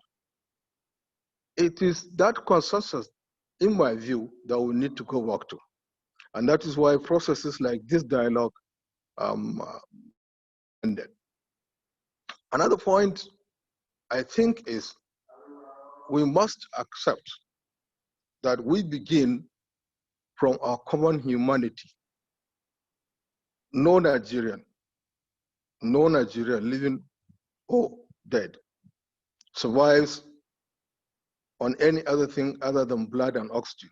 I'm not aware of any Nigerian in whose veins runs diesel or fuel, whatever. Now we have common humanity, common feelings, our values based on the context in which we are brought up, based in the context in which we grow, based on the context in which we live, may be different, but there are certain sacred values. Like Lin Kuan Yew pointed out, some of these values are fundamental, and you cannot make progress without those values. But some of them are equally germane to national survival.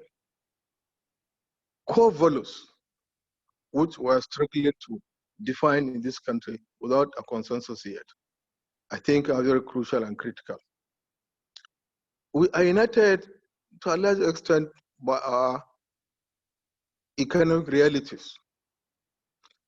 No Nigerian goes to the market, any market, anywhere, and gets price tags of goods and services different from what others get on account of where he comes from, or the God he worships, or the language he speaks, etc., etc.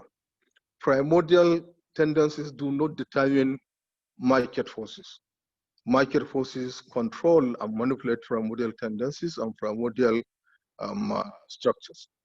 And so, in essence, you find that moving forward is only possible when we realize, first, our common humanity, second, the fact that we are a product of a process of integration into the world capitalist system, which dynamics continue to change on the basis of changes in the world capitalist system itself.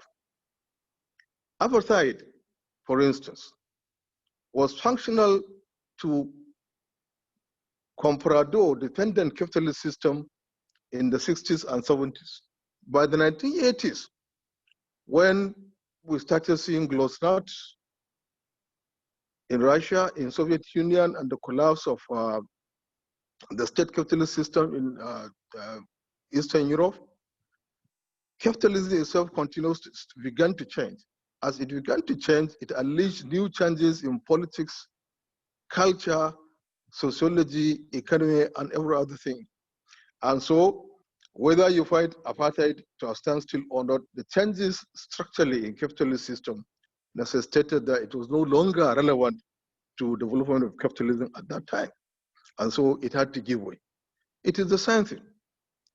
The various changes and so on and so forth taking place, and the hues and cries, some of them genuine, some of them manipulated, some of them sentimental, but all of them, for me, valid in terms of sentiments we need to move this country forward, are a direct product of the structuralist kind of changes that are necessitated dialectically and inbuilt into the capitalist system.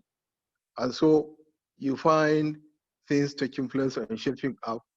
And if you do not properly understand this, then we degenerate into discussing and debating ethnicity, religion, and primordial issues as our fundamental problems, while they are in fact offshoots of the fundamental challenges and so on and so forth.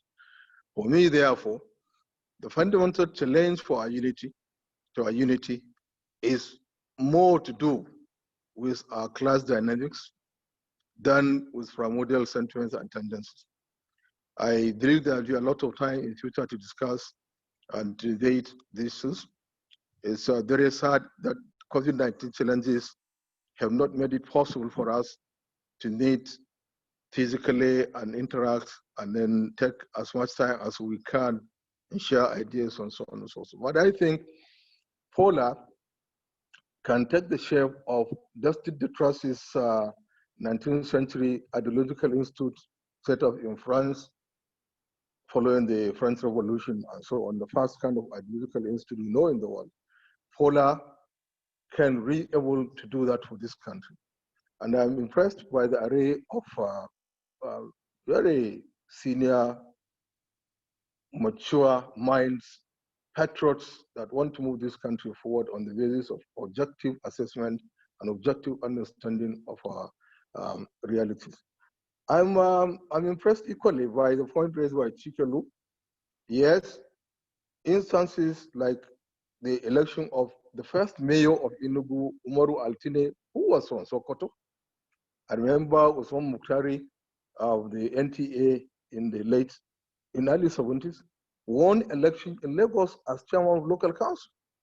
I remember here in Kano, there was one brother, Sikiru, I can't remember the second name, but a Yoruba person who won election into the then Nasarawa local government council. There are many instances all over this country.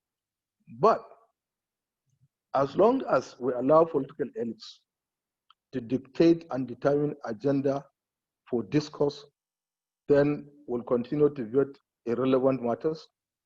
We can talk about restructuring, but for me, the National Conference 2014 had been an excellent opportunity for Nigeria to make progress. I think patriotic Nigerians, they need to insist on implementation of the report of the 2014 National Conference as a starting point. Let's see where it takes us. Maybe some of these issues and challenges may begin to be addressed, and in the process, we began to make some points. I'm sorry, I have to make it brief because I have to go to the mosque for afternoon prayers. But I hope this kind of dialogue will continue. And kudos to my brother, my friend, Otumba Benga Daniel. Thank you very much.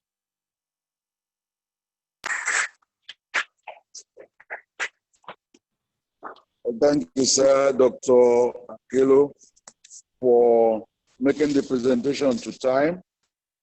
And for your exposition in the presentation.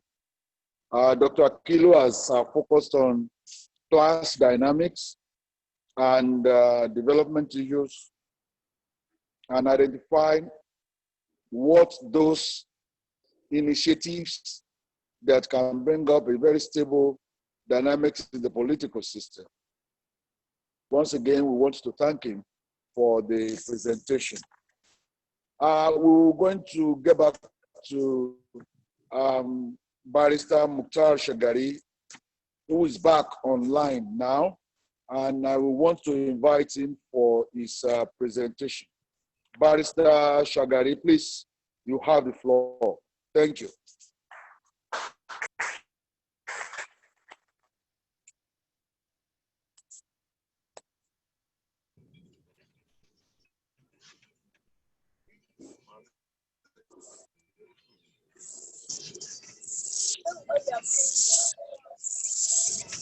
I don't know, friend.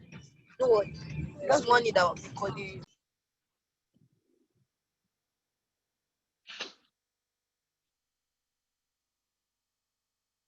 Yeah, please, can you unmute him?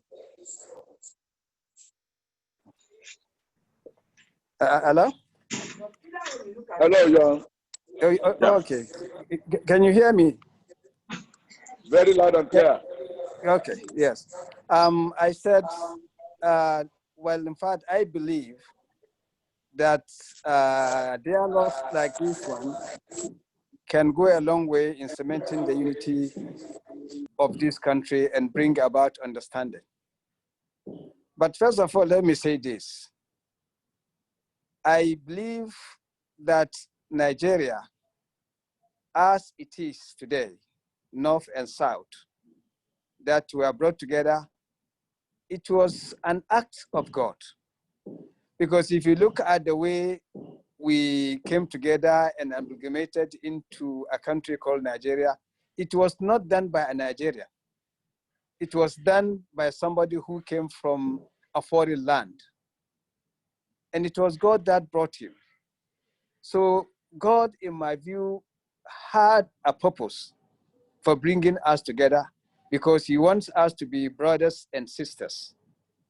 So I totally disagree with people who, in most cases, will say the bringing of the South and the North and amalgamating the two into what is called Nigeria is a mistake.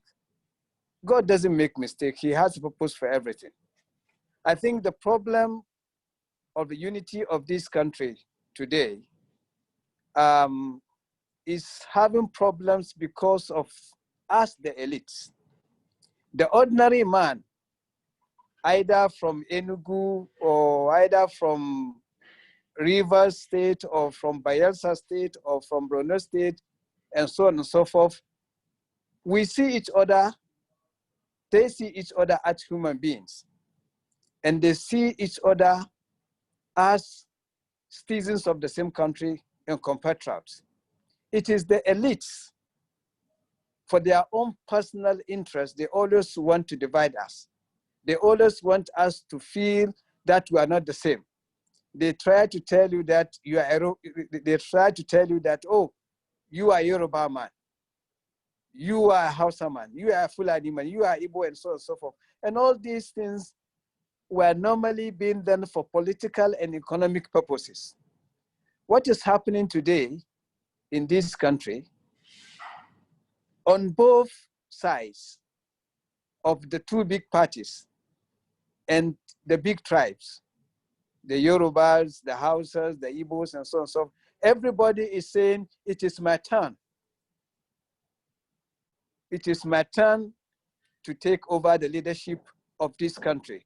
But taking over the leadership of this country for who?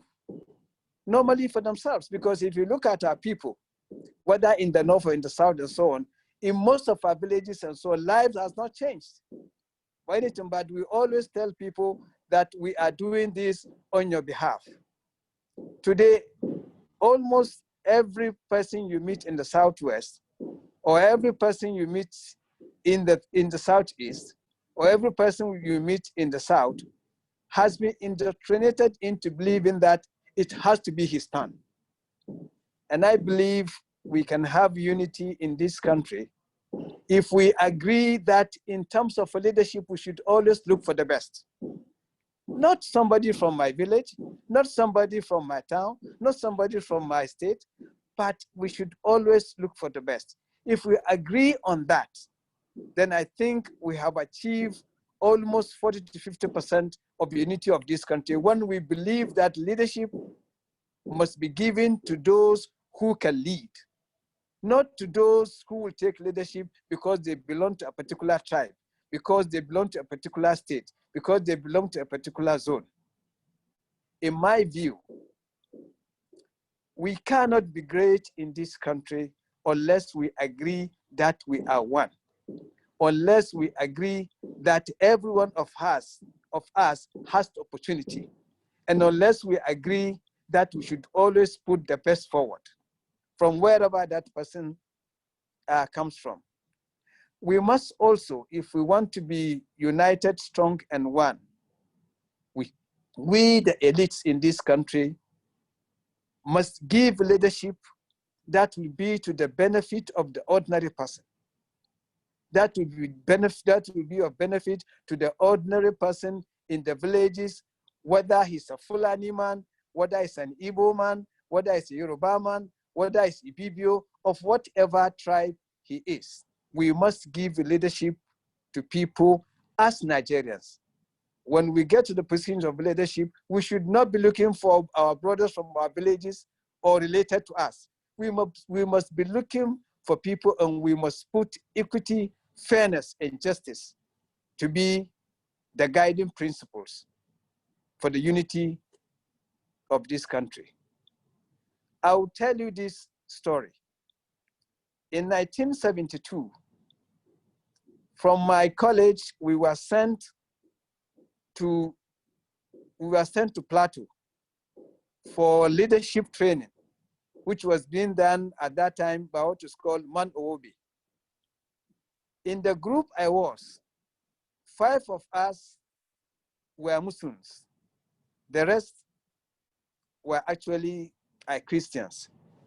We went on expedition and we came to a village. Unknown to us, the house we stopped belonged to the pastor in that village. He came out, greeted us, we greeted him and so on and so forth. And it was almost about 2 o'clock in the afternoon. So he asked us, he said, amongst you, do you have Muslims amongst you? We said, yes. 5 of us, we said, yes. He said, okay, then it is time for you to say your prayers. He went into his house, brought out water for us, and also brought mats for us. We said our prayers. Then he asked, he said, oh, where are you from? In fact, I said, the two of us were from, we said, we are from Northwestern State at that time. And he said, oh, in fact, I actually used to stay in Sokoto. The import of this story I'm telling is that at that time, people did not care whether you are a Christian or a Muslim, as long as you are a Nigerian. This is a Christian who is a pastor in the village. He gave us water. He gave us mat to pray, you know. And after that, he asked us if we would need food to eat. We didn't need food because we had all the provisions we have. What is happening today? If you go to Plateau as a full animal from Sokoto, in most cases, you are now today seen as an enemy. That was not what Nigeria was before. But who are the cause of all this? It is us, the elites. It is us, the elites. So we really need to change our attitude. And we also need to convince ourselves that we believe that Nigeria is one nation, Nigeria is one country with actually one destiny, and that we should be able to give true leadership to the people. If we give true leadership to the people, then you can bring them together, they can unite, they can work for the country, and we should all feel that we are Nigerians. Now I'll tell you a second story. When I was deputy governor, I visited the United States of America, you know, and we went to California. When I came out from the airport, I saw 2 black men because I was wearing my kaftan. One of them approached me and said, you must be from Nigeria, how is home? Now the import of this is that we believe that we are Nigerians.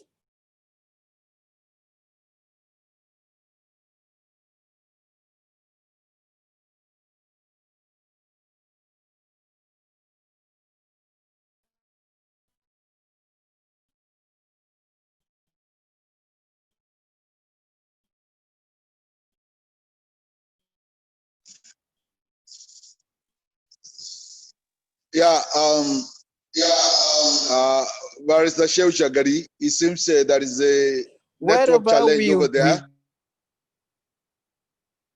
Go ahead, go ahead.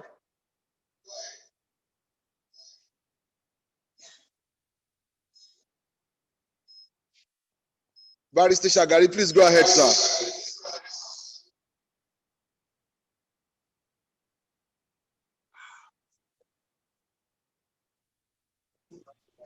Muted. Well,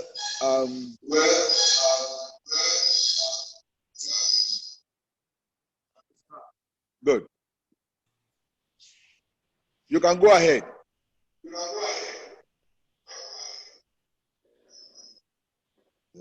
He's muted. He's currently muted.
Can you hear me? Oh my God. Well, the concept of unity schools, which is federal government college, was actually brought about by our past leaders who believe that we are one people, despite the fact that they had different political persuasions and beliefs. But they believe that whatever their political beliefs and persuasions are, should not be greater than the unity of this country. I thank you very much, distinguished ladies and gentlemen, especially my friend, Dr. Indaba, that I have not seen for almost about 6 months. And I hope you are doing well. And my brother, Gbenga Daniel, thank you very much for putting this together. And all of you that are participating in this, I believe that we have a role to play in ensuring that this country remains united, this country remains strong, that a Sokoto man can go to Ibadan and become a mayor, that an Ibadan man can go to Maiduguri and become a mayor, like it used to be. In the Northwest, I knew that we had permanent secretaries who are Yorubas, like Raji and the rest of them. And I knew that in the government I served in Sokoto State, there were Igbos who were appointed SAs and councillors. I believe that we still have the opportunity to go back to that and start seeing each other as Nigerians and not as Igbos, not as Fulanis, not as Hausas, not as Ibibios, but as Nigerians in one united country called Nigeria. God bless Nigeria. Thank you very much, distinguished ladies and gentlemen.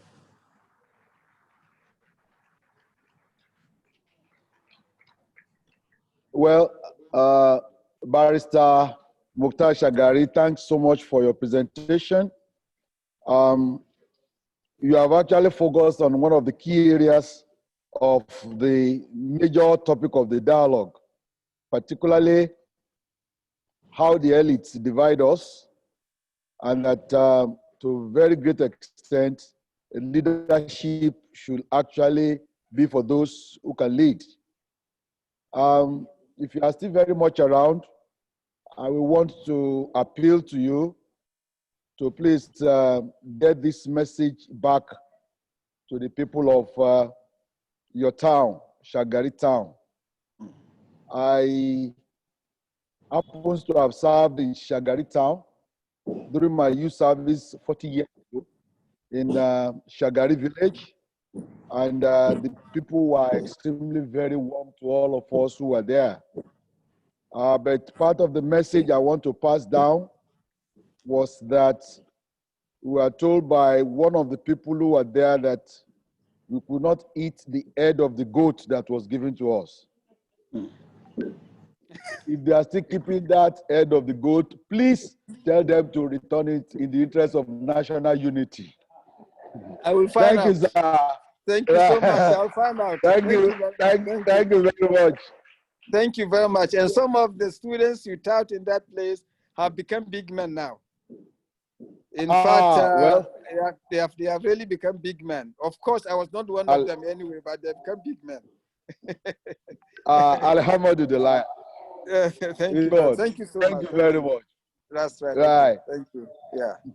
Now, we have series of goodwill messages before we go to the last presentation. And one of those who have actually sent the messages is the distinguished former governor of Niger State, His Excellency Muazu Babangida. Right, please, we want to invite him to give us his goodwill message. The people's servant, you are online. You are welcome, sir.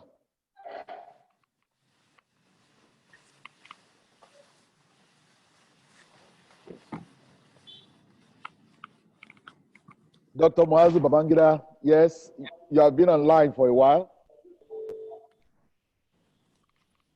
Okay, I have the directive of the organizers that you are to speak on behalf of other former governors of the state of Nigeria.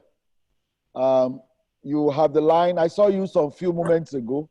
Yes, I'm here. Oh, Thank you very much. You have not changed, so this Nigeria can be united. Thank you so much. You have the floor, sir. My brother Otumba Benga Daniel, believe me, this should be more than Chatham House. Chatham House, research. We should go beyond that to also train people in appreciating the dynamics of our politics, so that some of the problems that we get into will no more be there. I have had all the discussions, and I'm very happy that Dr. Tafa Alewa and Dr. Dosumu spoke, because they gave us the background and also the foundation of the discussions. And some of these, my friends, Indabawa and Co, and Shagari, they have also done a beautiful job. But I think we tend to run away from one thing. We were doing very well until the unitary system that was brought to us by the military administration. And that has been the cause of the problem. For example, we have higher expectations as a result of what happened. The value system of the society seem to have dropped, because within your community, immediately after the Civil War, those few who had became rich within a short time, and the society took it that you can be rich anyhow so long as you are near those who share the cake. And that has created the problem. So we need to appreciate that and to come to terms with those things. So that's why I was happy when the issue of restructuring came. I think we need a consensus around that. The consensus, one, for me, I see the development of power and resources down to the local governments and to the state as a starting point. Then we can talk about whether we need the states as they are.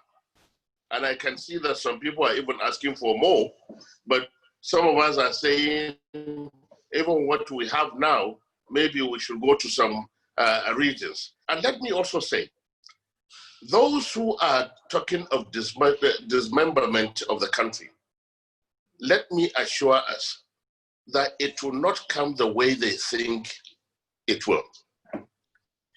Even the North, that is being seen as one, when you are talking of division, the actual division will come, and it will be caused by the elites, not by the common people.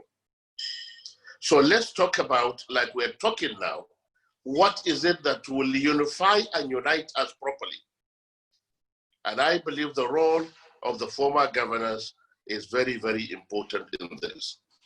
And I will want us to see, I will want to see more of us writing our experiences, our successes, our failures, and our regrets, so that the society can appreciate what is there in governance. People only see the paraphernalia of office and forget the difficulties of leading. We need to let people understand that. And I'm happy that the Governors Forum, the former Governors Forum, which is almost now the one of the biggest group in terms of political experience, is coming together to ensure that we give our assistance and help to the development of our country. We must all come together to sacrifice, particularly those of us who have enjoyed a lot out of the Nigerian project. Many of us had free education. Many of us were clothed properly in schools. Many of us, in fact, I recall immediately after my NYSC 43 years ago, I had a car and a house. And that encouraged me indeed to get married quicker. So we need to get back to those situations where the sharing of the cake really will help Nigeria to unite properly. All this agitation of only this is my turn. My turn simply means if I have it, my own people will have more, even though that is not what we see. What we see is that it's my turn as an individual and as a family, and we have noticed it throughout the history of our nation. Except the First Republic, which Dr. Murieli said that was the golden age. That is the truth. Most of these people died living nothing. But many of us now, we are thinking of becoming millionaires, and that is why we're running into politics. We must make the leadership a little dry so that only those who... Okay, somebody is interfering. Benga Daniels, congratulations. Yeah, go ahead, sir. And we hope to very soon to make sure that we assist in making sure that your organization is not only national, but also continental and global. Thank you very much. Thank you. Thank you very much, sir, for this brilliant goodwill message. I am sure that some of your identified suggestions are very well noted. And to assure you that POLA is actually a leadership academy, and we were going to stick to the development of future leaders and examine the dynamics of the development of this country over time. Once again, Dr. Mazo Babangida Aliyu, His Excellency, the former governor of Niger State, thank you for being with us today. Thank you very much, sir. Thank you, sir. Now, let us move to the diaspora. We have one of our speakers, one of the panelists, who is actually based in the United States right away and is eager to have some few words. He has also come up with his slides. That is Professor Soji Adelaja, who since 2004 has been John Hanna Distinguished Professor in Land Policy in the Department of Agriculture, Food, and Economics at the Michigan State University. He also founded and served as the director of the Land Policy Institute of that particular university, and left to be the special advisor on economic intelligence at the presidency in the Federal Republic of Nigeria. Professor Soji Adelaja has a huge and unique, extensive publications of interest. Though his expertise is in agriculture and food policy, he is also very conversant in land policy and strategic economic development. Indeed, his current research areas are that of the conflict prevention, conflict resolution, conflict management, and economic revitalization in deprived area. Distinguished ladies and gentlemen, people who are on the audience and the participants, join me to welcome Professor Soji Adelaja, who has the floor. Thank you. Thank you.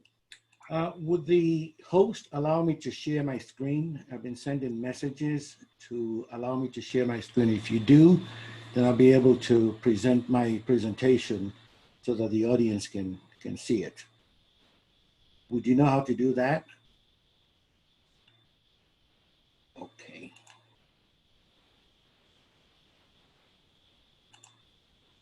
You have to allow me to share my screen. You can go ahead. You have to allow me to share my screen. Okay. Because you're the host.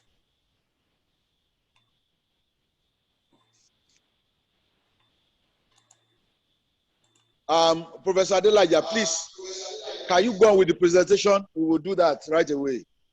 Okay, it is, would you please, I think it makes sense to actually share the screen first, because much of the presentation is actually graphic And if you can get your technical person to help you allow the speaker to share the screen, that would be helpful.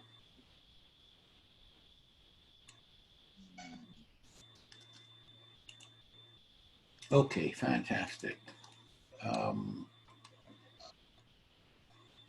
Just 1 second.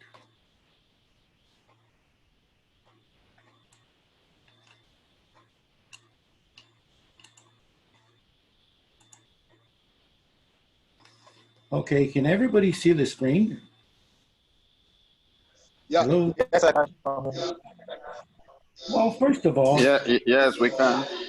let me thank the Political Academy, the of this event for brilliantly putting together a very good.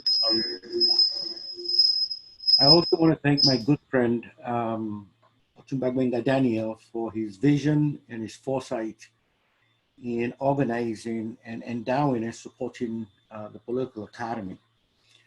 After 60 years of Nigeria operating the way it has been, we have to do something different. And through knowledge pieces that POLA will generate, we're hoping this will lay the foundation for a better future. I want to thank the previous speakers. I want to particularly recognize Jalil and my big sister, Dr. Awolowo Dosunmu, and in fact, all the other speakers. I think we're all saying the same thing. I'm going to try to be a little bit provocative because if we've been trying to solve the same problem for so long and we're not solving them and things are getting worse, we need to be thinking a little bit differently. So I'll take us back in history a little bit. I'll take us from slavery to amalgamation to independence, but very briefly, in just a few slides. I think it's important for us to recognize what we gained during the process of interaction with the people who designed and put together Nigeria and what we lost in the process. Then I'll talk briefly about Nigeria today before I close by talking about the tenets of a successful multi-ethnic society.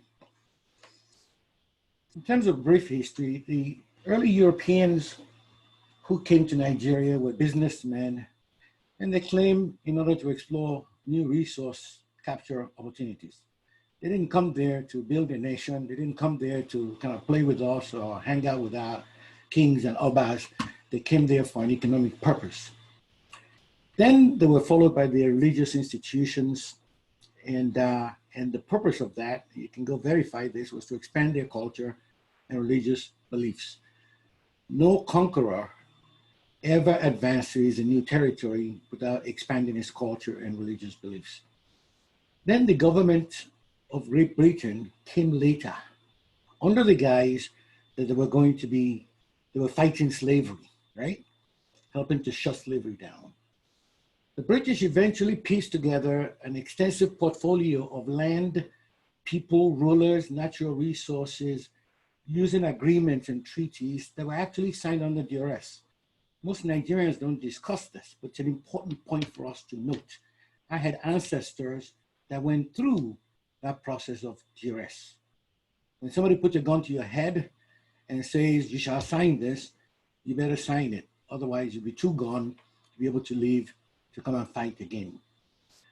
This is the foundation that we've been trying to maintain or build on for the last 60 years. I'll briefly show you this thing I put together yesterday just to kind of show us how Nigeria evolved, right? So we had all the independent kingdoms all over Nigeria, a couple of hundred of them.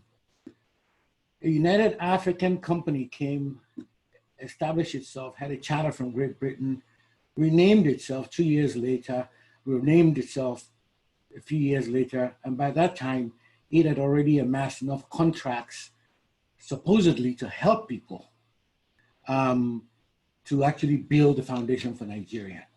Out of that came the Oil Rivers Protectorate and the Niger Coast Protectorate, the Lagos Protectorate, which was Western Nigeria, and Southern Protectorate, which were then eventually merged to the three protectorates that I'm telling you when I want to move out, don't come closer to the car. I'm coming now. Of course, there were several constitutional things that were put in place that did not involve any voice given to the people until the 1950s. And but one of the things I wanted to mention is that when the protectorates were created, the government of Great Britain came last, took up all these assets and flipped them, just as we in the investment banking business or whatever I might do, and we created an asset, they carried an asset out of it. So I don't think we should have any illusions about our origin. If somebody were to ask me to define what Nigeria is today, I would say that it's a multi-ethnic, multilingual nation organized in the 1800s by the British government out of various historical business deals, management agreements, and treaties signed with various indigenous mini-states with a vision of long-term benefit to Great Britain. We often gloss over this fundamental issue, but I think we should keep in mind that that was really the origin. I'm not suggesting that should be our future, but this is where we came from. One thing we also forget is what we lost in the process of the creation of Nigeria. We lost our knowledge. We lost knowledge of our own real history. The British did everything they could to make sure that we suppressed that. Even since independence, we haven't been doing such a good job to really promote our own history. Do we really know who we are? Individually. Maybe individual tribes know who they are, but do we know who we really are as a people? Our culture and indigenous technologies have been decimated. Today is the anniversary of my great-grandfather's passing. British went to strengths, great lengths, because he was promoting indigenous knowledge. One of the things that came out of the process, we were forced to believe that we can only have one identity as prescribed by the British. And I'm not suggesting that we don't, but if we're going to have one identity, we might as well do some thinking about what that identity is going to be. One of the things we also learned is the ability to withstand prolonged trauma. We've been beaten down, forced slavery, then colonization, and then this military nonsense that was imposed on Nigerians many times. We now lack a unified purpose, except for the one that the British had. The British were there for 100 years, and many of us celebrate what the British did for us.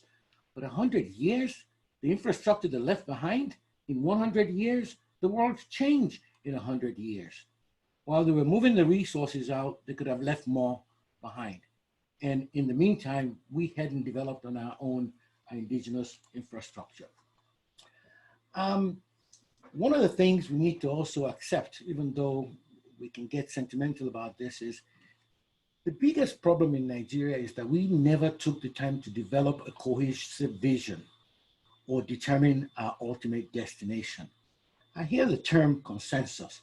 I hear the term that the founding fathers knew what they were. In fact, one person said that they used the term, I'm trying to figure out the term that was used, that they had zest. Zest does not a nation build. We never took the time to understand ourselves, our assets and our weaknesses. That is why Igbos, or generally who are known to be great businessmen, you'll hear some local monarch saying that he doesn't want Igbos to settle in Lagos when they contribute tremendously to the economy of Lagos, right? We're looking backward, not forward, because we don't have a vision. Our biggest threat has become our father and our role model. I heard statements about Chatham Rule earlier, but we had indigenous systems that were far better. In fact, I would say, if you go back in history, the Europeans learned a lot from us and then refined them, took them back to their own country. One of the points I want to make is the people who designed Nigeria did not design it for our success. And when we had the opportunity to do something about it, we didn't have a long enough time to do it because the military stepped in. I think it's important to fundamentally go back and understand how we became who we are before we start talking about how we move forward. We had founding fathers. Awolowo's vision was, let's develop the capacity to do it ourselves. Ahmadu Bello's vision was, let's create my ancestors' kingdom. Azikiwe was, well, we're either independent or let's do the Pan-African approach, and I'll show you, when I Googled the most famous quotations by Nigerian leaders, our founding fathers, here's what I had to read about Chief Awolowo. Nigeria is not a nation, it's a mere geographical expression. There are no Nigerians in the same sense that they are English, Welsh, or French. The word Nigerian is merely a distinctive appellation to disguise those who live within the boundaries of Nigeria and those who do not. Chief Awolowo was right, but that doesn't mean we cannot create a country out of it if we have vision. Nigerians love to look back. It's always my grandfather did this, my uncle did this. But the vision process, that's how you build a nation. Let's go to Ahmadu Bello. I didn't write these things, you know. Ahmadu Bello said the new nation called Nigeria should be in the state of our great-grandfather, Usman Dan Fodio. We must ruthlessly prevent a change of power. We use the minorities of the North as willing tools and the South as conquered territory and never allow them to rule over us and never allow us to have control over them to have control over our future. I did not invent this. This was said. Azikiwe said it is better we disintegrate in peace and not in pieces, among several other Pan-African statements that he made. Now, what did we lose in the process? We have to remember and what unites us. Our background is lost identity, lost history, lack of independent knowledge system, no national vision, I must emphasize that, no designs of our economic transformation. We haven't planned, you know, we can't, people say we should get together and we realize we're in the same boat.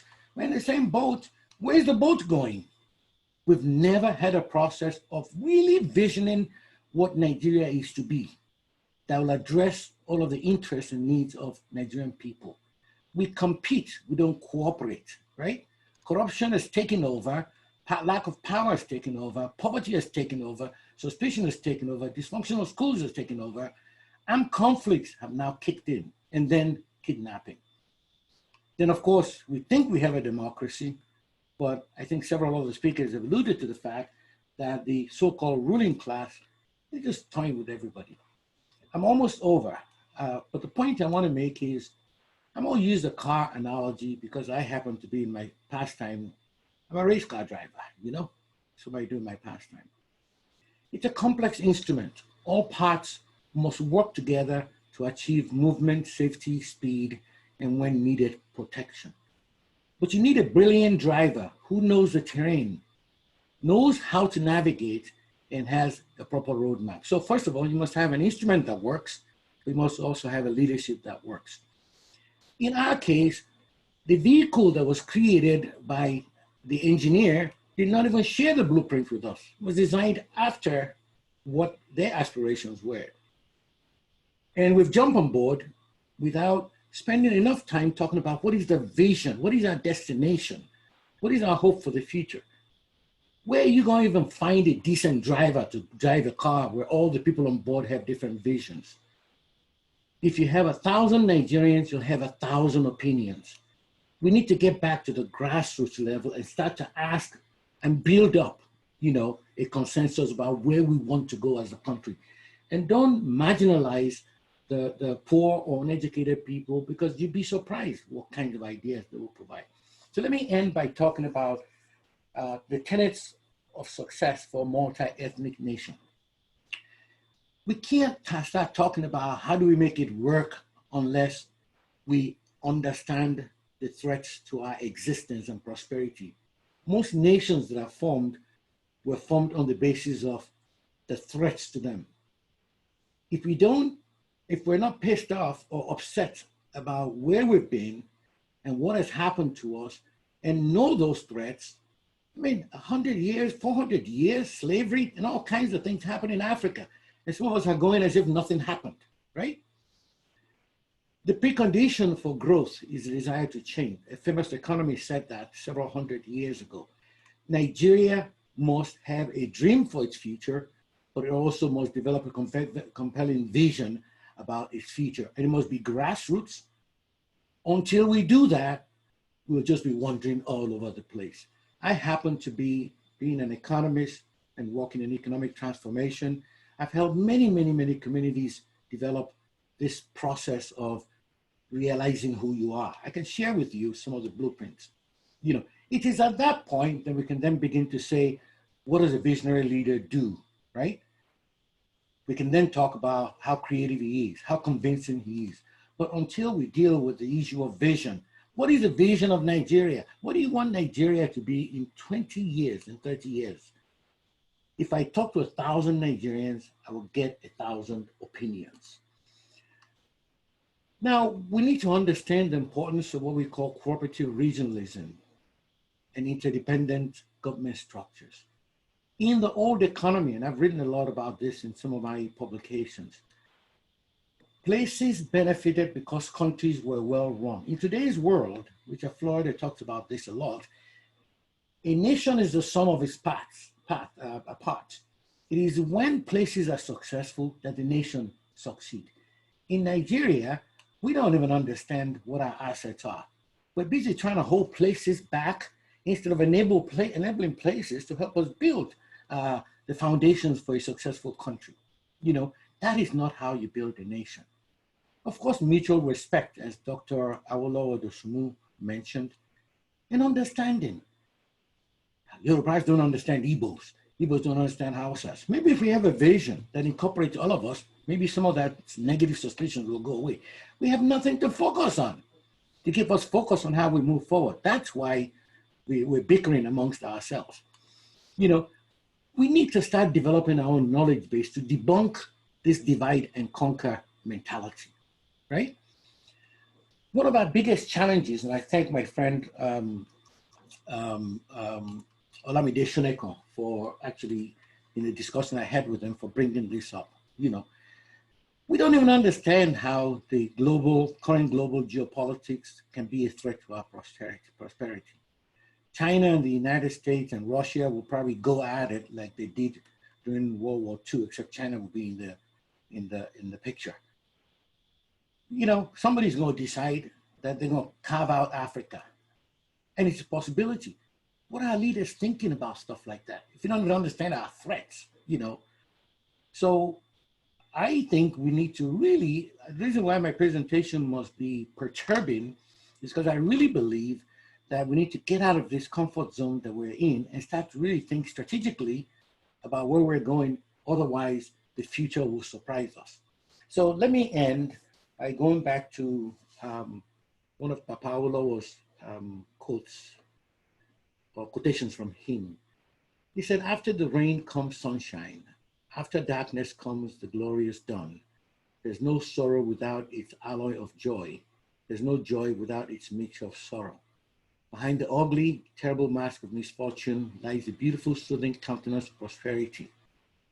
But he said, so tear the mask, get rid of the mask. You cannot have prosperity without a mask.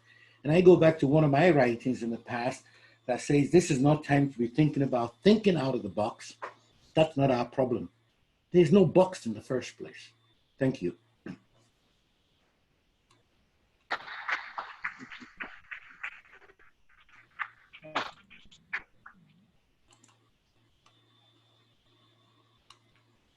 Well, this thing is getting longer. Prof, thank you so much. We don't expect anything less, but your presentation has very much illuminated our thoughts, particularly about issues that will take us forward. We equally appreciate the presentation to the extent that what has happened in the past historically, which actually the key guest speaker also tried to present You then did a wonderful job by coming up with a construct that throws greater light into it. Once again, thank you very much. Thank you. We move on to the next item that we have on the agenda, which is the goodwill messages. We have had one before. We have 2 more or so, but the one that has actually formally written to us for the presentation happens to be the former President of the Federal Republic of Nigeria, His Excellency President Goodluck Jonathan. I have sent a formally written goodwill message. Can I invite Ife Kaido to come and please read out the message from the former president? Possibly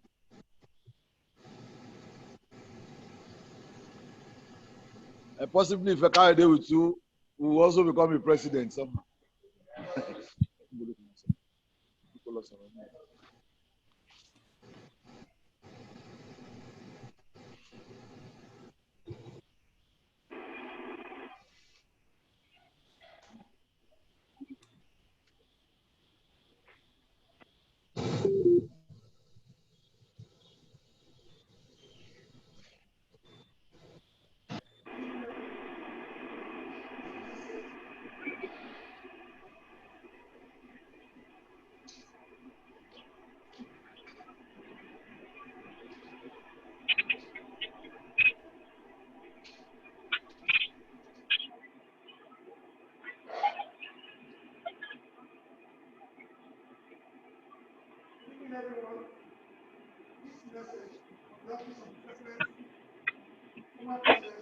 Jonathan, the President of Nigeria between 2010 and 2015, addressed to His Excellency Otumba Engineer Benga Daniel, FNSE, Governor of the State, 2003 to 2011. Your Excellency, National Discourse organized by the Political Leadership Training Institute. I am directed to acknowledge receipt of your letter inviting His Excellency Dr. Goodluck Ebele Jonathan, GCFR, GCON, to the National Discourse organized by the Leadership Political Training Institute holding on Sunday, 13 September 2020. His Excellency Dr. Goodluck Jonathan feels highly honored and has directed that I convey his sincere gratitude to you and the organizers of this event for extending an invitation to him. He sends his warm regard and wishes the Political Leadership Training Institute a successful and memorable webinar. Please accept the assurances of His Excellency's highest regard always.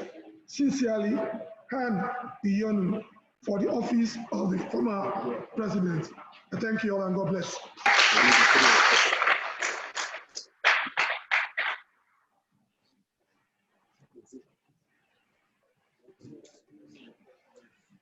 Yeah, thank you very much, the future president of Nigeria, who has simply consented to read the good message of the former president of the Federal Republic of Nigeria. We have from the signals that our Papa, Dr. Chukwemeka Ezefe, is actually online. Kindly let us welcome him for the next 10 minutes or so to have his presentation. Your Excellency, sir, you're welcome.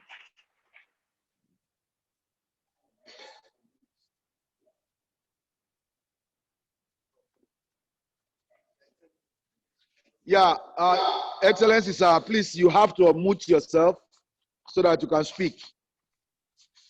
Okay, are you hearing me now? I have unmuted myself. Am I being?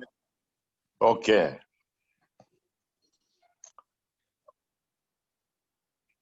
You can go ahead, sir. Well, fellow Nigerians, God gave us a very beautiful country, a gem of a country. Gave us everything. The weather is equable.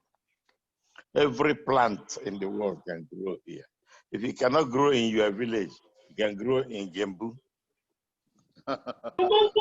Animals are surplus. Animals are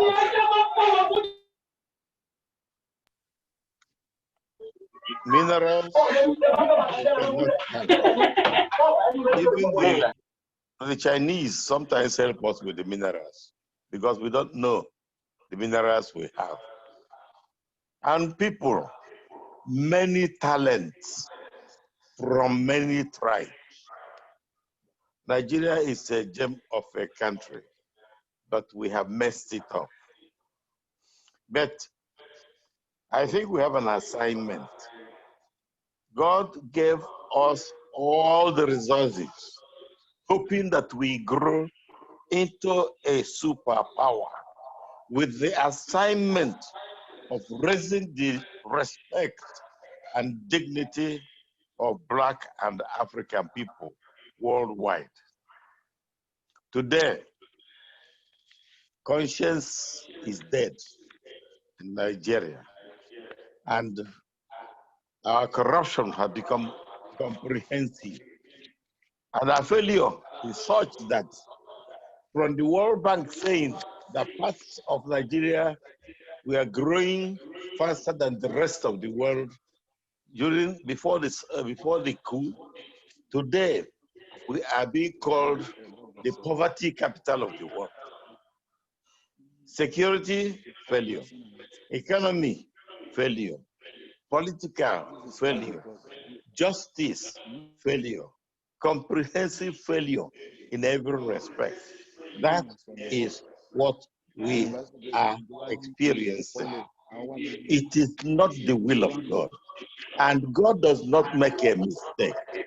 Therefore, I call upon all Nigerians, men, women, youth, elders, to go on their knees and beg the Almighty God to retrieve Nigeria, to resurrect conscience in Nigeria, to unveil a new Nigeria, so that man does not glory in mess up. Thank you for listening. Bye-bye.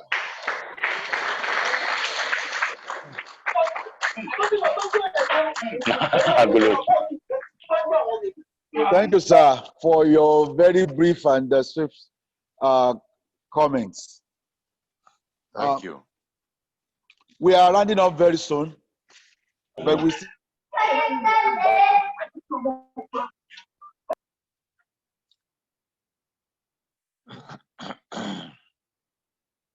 Obasanjo. We are still awaiting the income of the letter. But going by recent events, I am sure our Baba, Chief Olusegun Obasanjo, we actually want to elaborate so much on the dialogue in the last ended week. For those who have actually been following the trend, what Baba's message for us all has been captured by the presentation that he made at a similar dialogue a few days ago. And that particular message is the summary of what has been presented today in different ways, in different manners, academically, politically, feminine-wise, and in a youthful way. But it is clear that living together in the country is actually by choice. If we want to live together, it must be based on understanding, mutual respect, love, equity, justice, inclusiveness, while anchoring on the sense of belonging, and unity of purpose. But we must actually check on the basic internal issues. And those basic internal issues are all anchored on development pattern for every aspect of the country. Questions were raised. What is happening to poverty? What is happening to unemployment? What is happening to inequality? What is happening to self-reliance? What is happens to inaccess to basic needs? What is happening to absence of freedom from servitude? What is happening to absence of freedom of speech? In short, what is happening to the overall development goals in this particular country, which at least 4 of the speakers have identified? Our internal challenges run across boundaries, states, local governments, people, tribe. For instance, terrorism, organized crime, banditry, kidnapping, human trafficking, drug, money laundering, corruption. All these are actually the threats to all of us, irrespective of the tribe we belong, religion that we belong, our geographical location, our social status, our age, and gender. Distinguished ladies and gentlemen, our plurality and diversity should give us the strength for the development of this country. This is actually surrounded by the courage and power to excel. We are many, but diversified. This can only enhance growth. But if we mismanage it, then no growth, no change, no development. As one of the speakers actually said, we must resolve on the direction that we want to go. We must work together, not only for the leaders, but followers to also show some extent of preparing for the development of this country. This may be the only way to ensure that we live together. On that particular note, I want to wind up the aspects of the presentation as well as the goodwill messages. But we want to give room for 3 to 4 questions or comments that can actually go for records. 1 minute each. We're supposed to wind up by 5. We are 10 minutes late. Just 4 or 4 minutes or so. Right. Let's take it.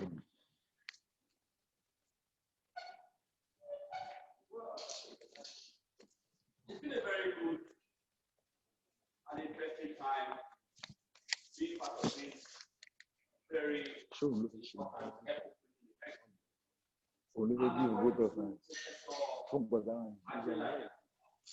I think this paper was very, very advancing and taking us through the society of Nigeria. So now, as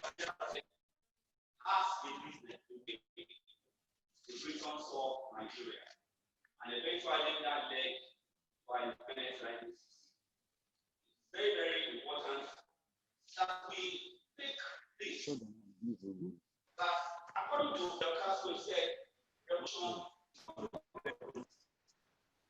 because the contemporary in Nigeria.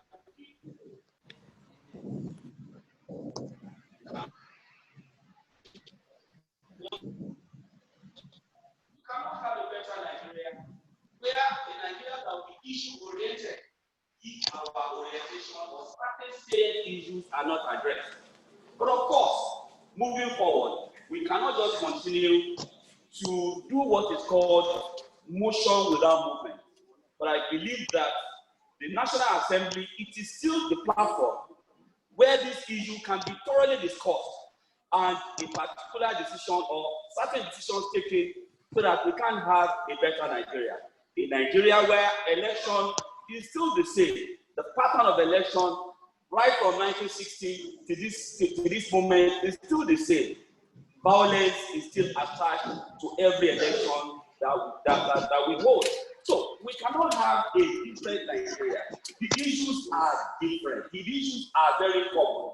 And solving or moving Nigeria forward requires a forum where we can socialize and come up with new ideas that can move Nigeria forward.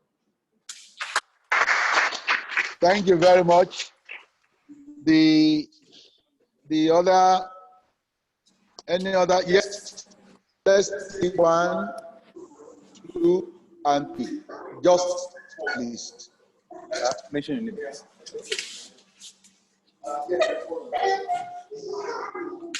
My name is George Opeoluwakeola. Must we have Nigeria? That is the fundamental question. Do we have to force ourselves to continuously live together in agony, in destruction, lack of peace, insecurity?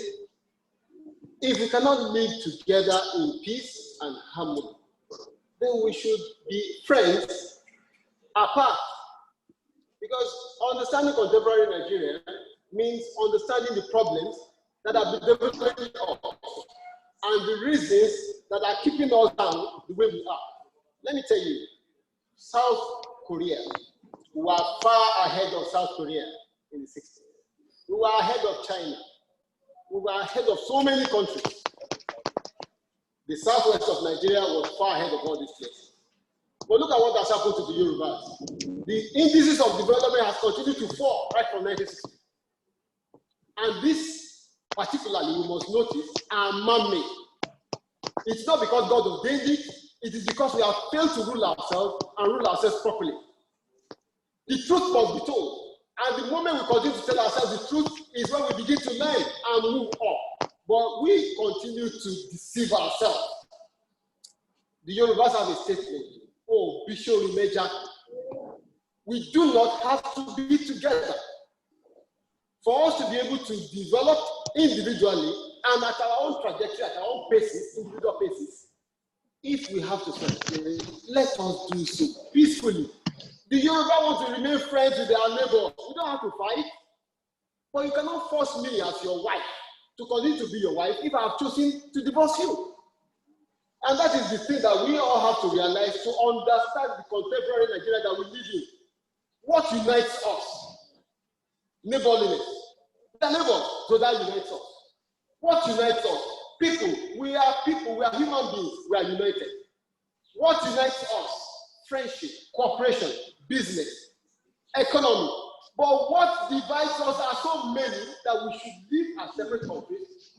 Nigeria and Republic of Benin are neighbors, we are not enemies, but we are united in friendship, in trade, in cooperation. Must we be together? We don't have to be. Thank you.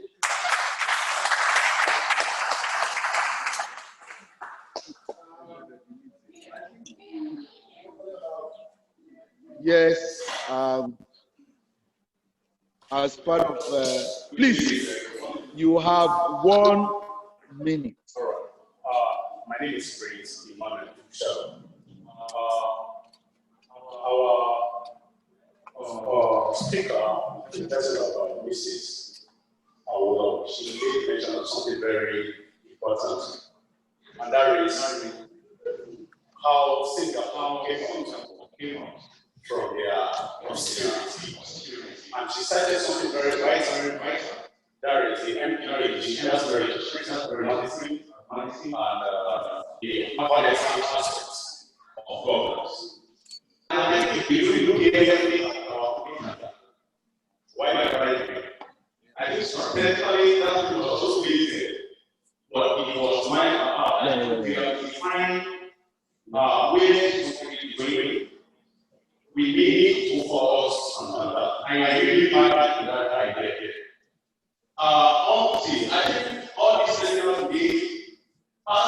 the balls around and pick it back to us as the youth to decide where we want to be. Now, as the youth, I want us to also make a key decision in our minds today.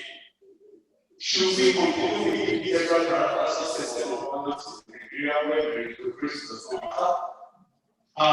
provided it is my phone? Central officers are elected the board think on this. What we want to do is continue this system type of system as Nigeria, or should there be a benefit through this kind of academy that should come up whether you like it or not.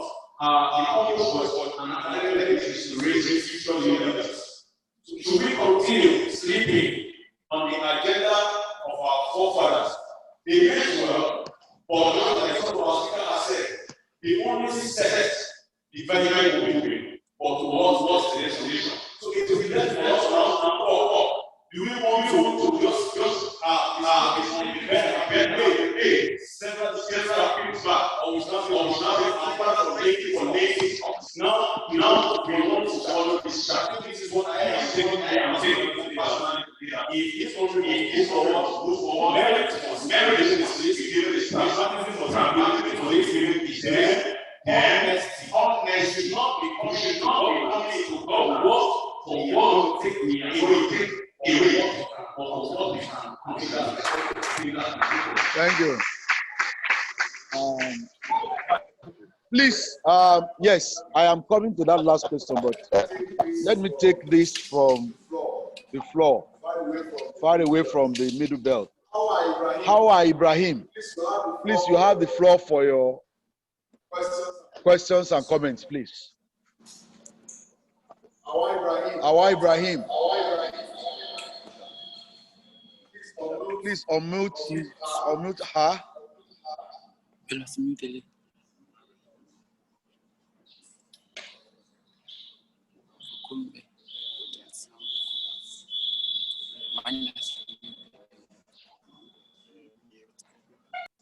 Awa Ibrahim, please. You can lower yourself or mute yourself. Lower your hand and unmute yourself.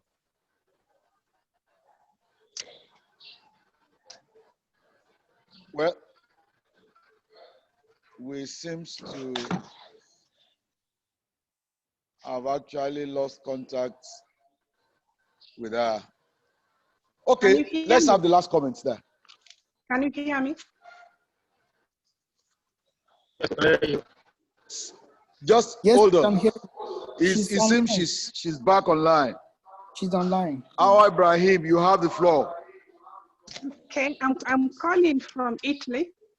I'm joining from Italy. And I think it's an amazing, go ahead. It's an amazing thing that is happening to have this conversation from two dimensions. The first one is the intellectual aspect that was brought in. And we also had people with experiences coupled with their intellectual savvy. Two things I wanted to observe. I could see it's a hybrid sort of presentation. And it's great. However, I want to play with the ongoing more meetings to come, that there is need for inclusion. If you roll down the people there, it seems that one section of the country is talking to itself. So I encourage that we have more inclusion. If you look at the names, I don't know if you still scroll down. So inclusion is necessary. There is need for us to learn, to unlearn, and to relearn. And I hope as we move along, we will get to understand that more among conversants. And lastly, I just want to say that I enjoyed every moment that I've been on, and I hope to hear much more. have a great country, but there is need for us to do less of bashing. I understand, the sentiments. We can't keep bashing ourselves. I think we need to move forward. It puts some people off when you come on the floor and start bashing and you have the microphone and just bash everyone. I think let us look at the positiveness that we have achieved and keep building on it if we want to stay together. Thank you for giving me the opportunity and looking forward to more of the conversation.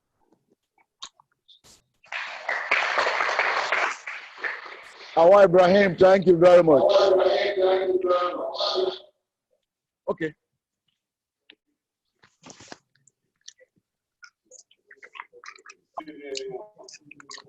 My name is Michael. What unites us? I think we need to share the idea of being breaking up as a country. If you have to look at countries that have broken up into different countries, the likes of USSR, the likes of Sudan, they are just like shadow of themselves. USSR are still struggling, even if Russia is still one of the greatest countries, but they would have been a better country if they are still together. Now, like one of our speakers said, the former deputy governor of Sokoto State, His Excellency Shagari, he said that the elites are the problem of Nigeria. We have sincere leaders that does not make their own agenda to become the agenda, because they've been deceiving us with their own agenda just to get their own results. Until we have leaders that are ready to lead us with all sincere hearts and not try to spoil our mind as the masses through religion and ethnicity, there will not be way forward. For us to grow as a country, we need true federalism. We need restructuring that will be primarily from the west, from the east, and from the north. We need state control resources. Let the states control.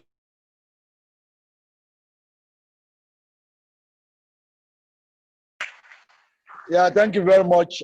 We round up the session, and we have a reaction from one of the speakers. Let me invite Sir Chris Chikwelu Jr. He has just 1 minute to react to some of the comments that have been made. Sir Chris Chikwelu, you have the floor, please.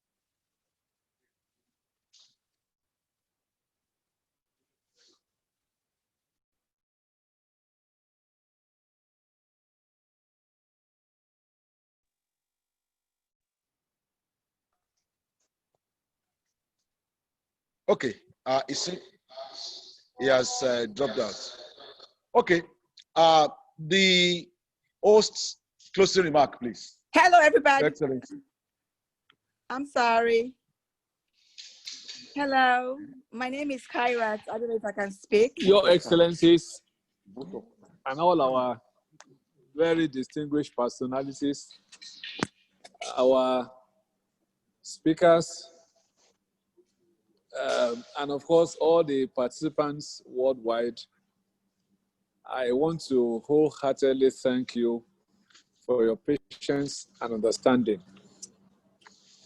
A number of people have said that our country is still work in progress, but everybody also agreed that this work cannot be achieved by a single individual. It is a collective effort. Of course, it can also happen collectively if we have good leadership.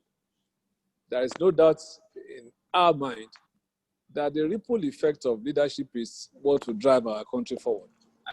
And the whole essence of the political academy is to refocus our energy on the younger elements. Of course, Professor Wole Soyinka have described most of us as the passing generation. It is now up to you. I was reading something recently where a man was saying that he is already 65, 70, and the young people are expecting him to go and start protesting on the streets. that he has been protesting for the past 40 years when he was 20 in the university, 25 or thereabout. But these days, our younger elements are contented with entertainment and all sorts of things. So I think basically the focus now should be on you, the younger elements. You need to be very active. You need to be proactive, and you need to get involved in the political process. When you look at the demographics of Nigeria, you'll find out that the younger elements have the population. And if you have the population, what is wrong with you? Why is it that you cannot come out, evaluate all the people who come out for leadership, and pick somebody that can do well for our country?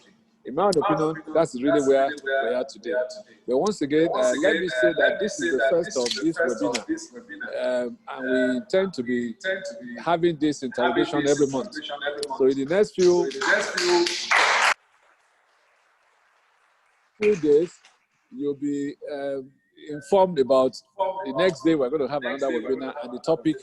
And I think that if we continue to do this continuously, we'll continue to educate ourselves. And once we're educated, we have information, I think for us as a country, the sky is indeed the limit.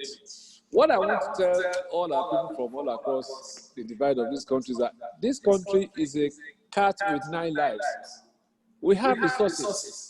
A while ago, we were worried that maybe the oil is drying up in the Niger Delta, only to be confronted that there is abundant gold in Zamfara and quite a number of places. So when you look at the amount of solid minerals that is in this country, I think that God has been very fair to us.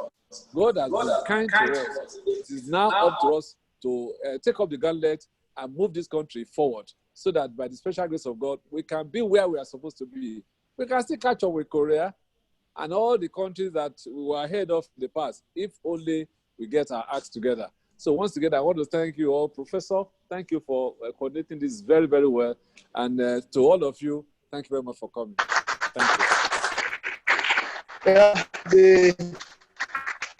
the first vote of thanks on behalf of organizers to express appreciation to post is from BC Party Law. BC of the law, you have floor for a minute to thank all of us and myself. Right. You have the floor, please. Hello? Hello?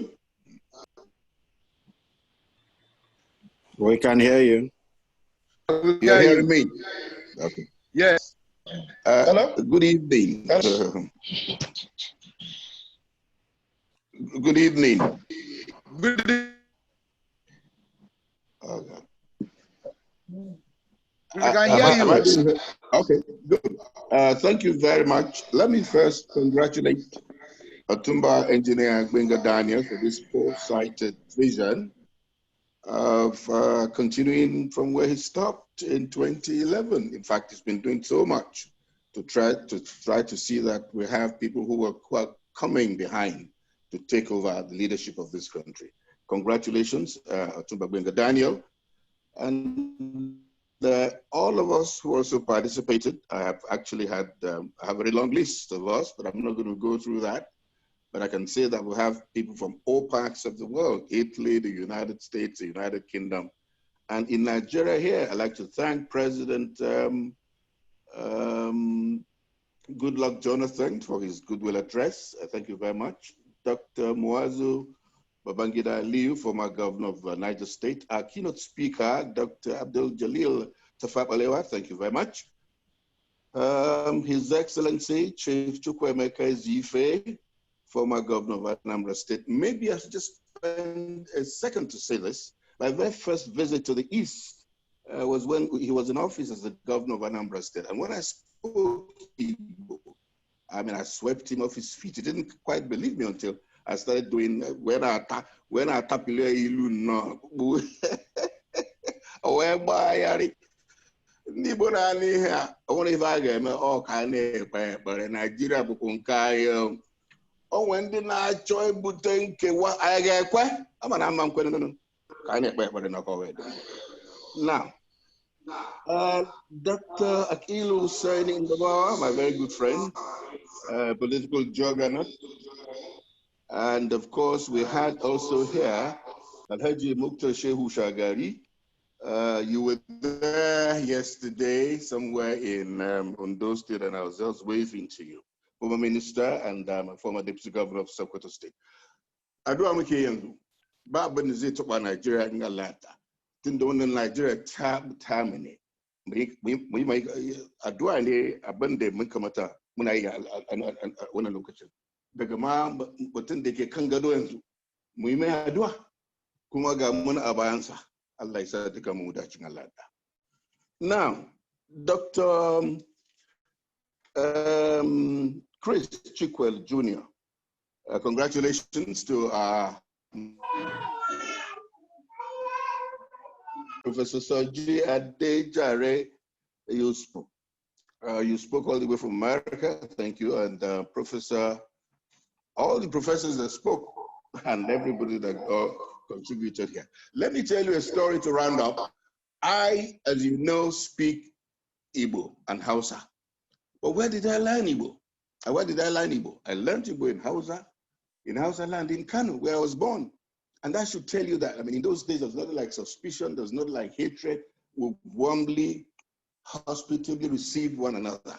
I mean, I'm from a predominantly Christian family, Christian background, but my friends from the north in Kano, they were coming when we had things like Easter, just the way we go to them when they had their seasonal celebrations.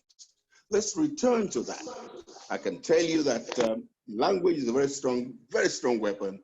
And today, for instance, I speak with the Obi of Onitsha, Igbo Kayana, so then of course, you know from the north, the Sultan of Sokoto will speak in Hausa, guidance, you know, and so on and so forth. Let us please embrace ourselves. I've listened critically to all things said today, and the final point is that let us go back to the basics. I mean, you heard what the Professor Oyeshiku said. He served in Shagari village. He didn't forget how good they were to him. That's the way it should be. And I go everywhere today. I receive a lot of warmth because of this language thing. Let's return back to how it used to be. I think it's doable. Please watch AIT tomorrow at 11 for a more broader perspective of this. You could also sit back in the comfort of your homes and watch it. I mean, you and I, player, you may not have been able to watch everybody and take note, but now let's do 30 minutes of this on AIT tomorrow at 11. Thank you very much. My name is Bisi Olatilo. It's my pleasure to have participated.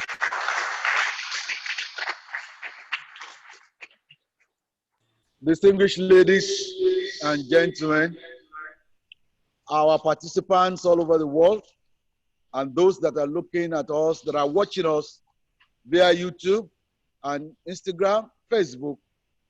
Once again, we thank you for being with us in the last almost 4 hours or so. We wish Nigeria the very best, but that best must start from us all. Thank you and God bless.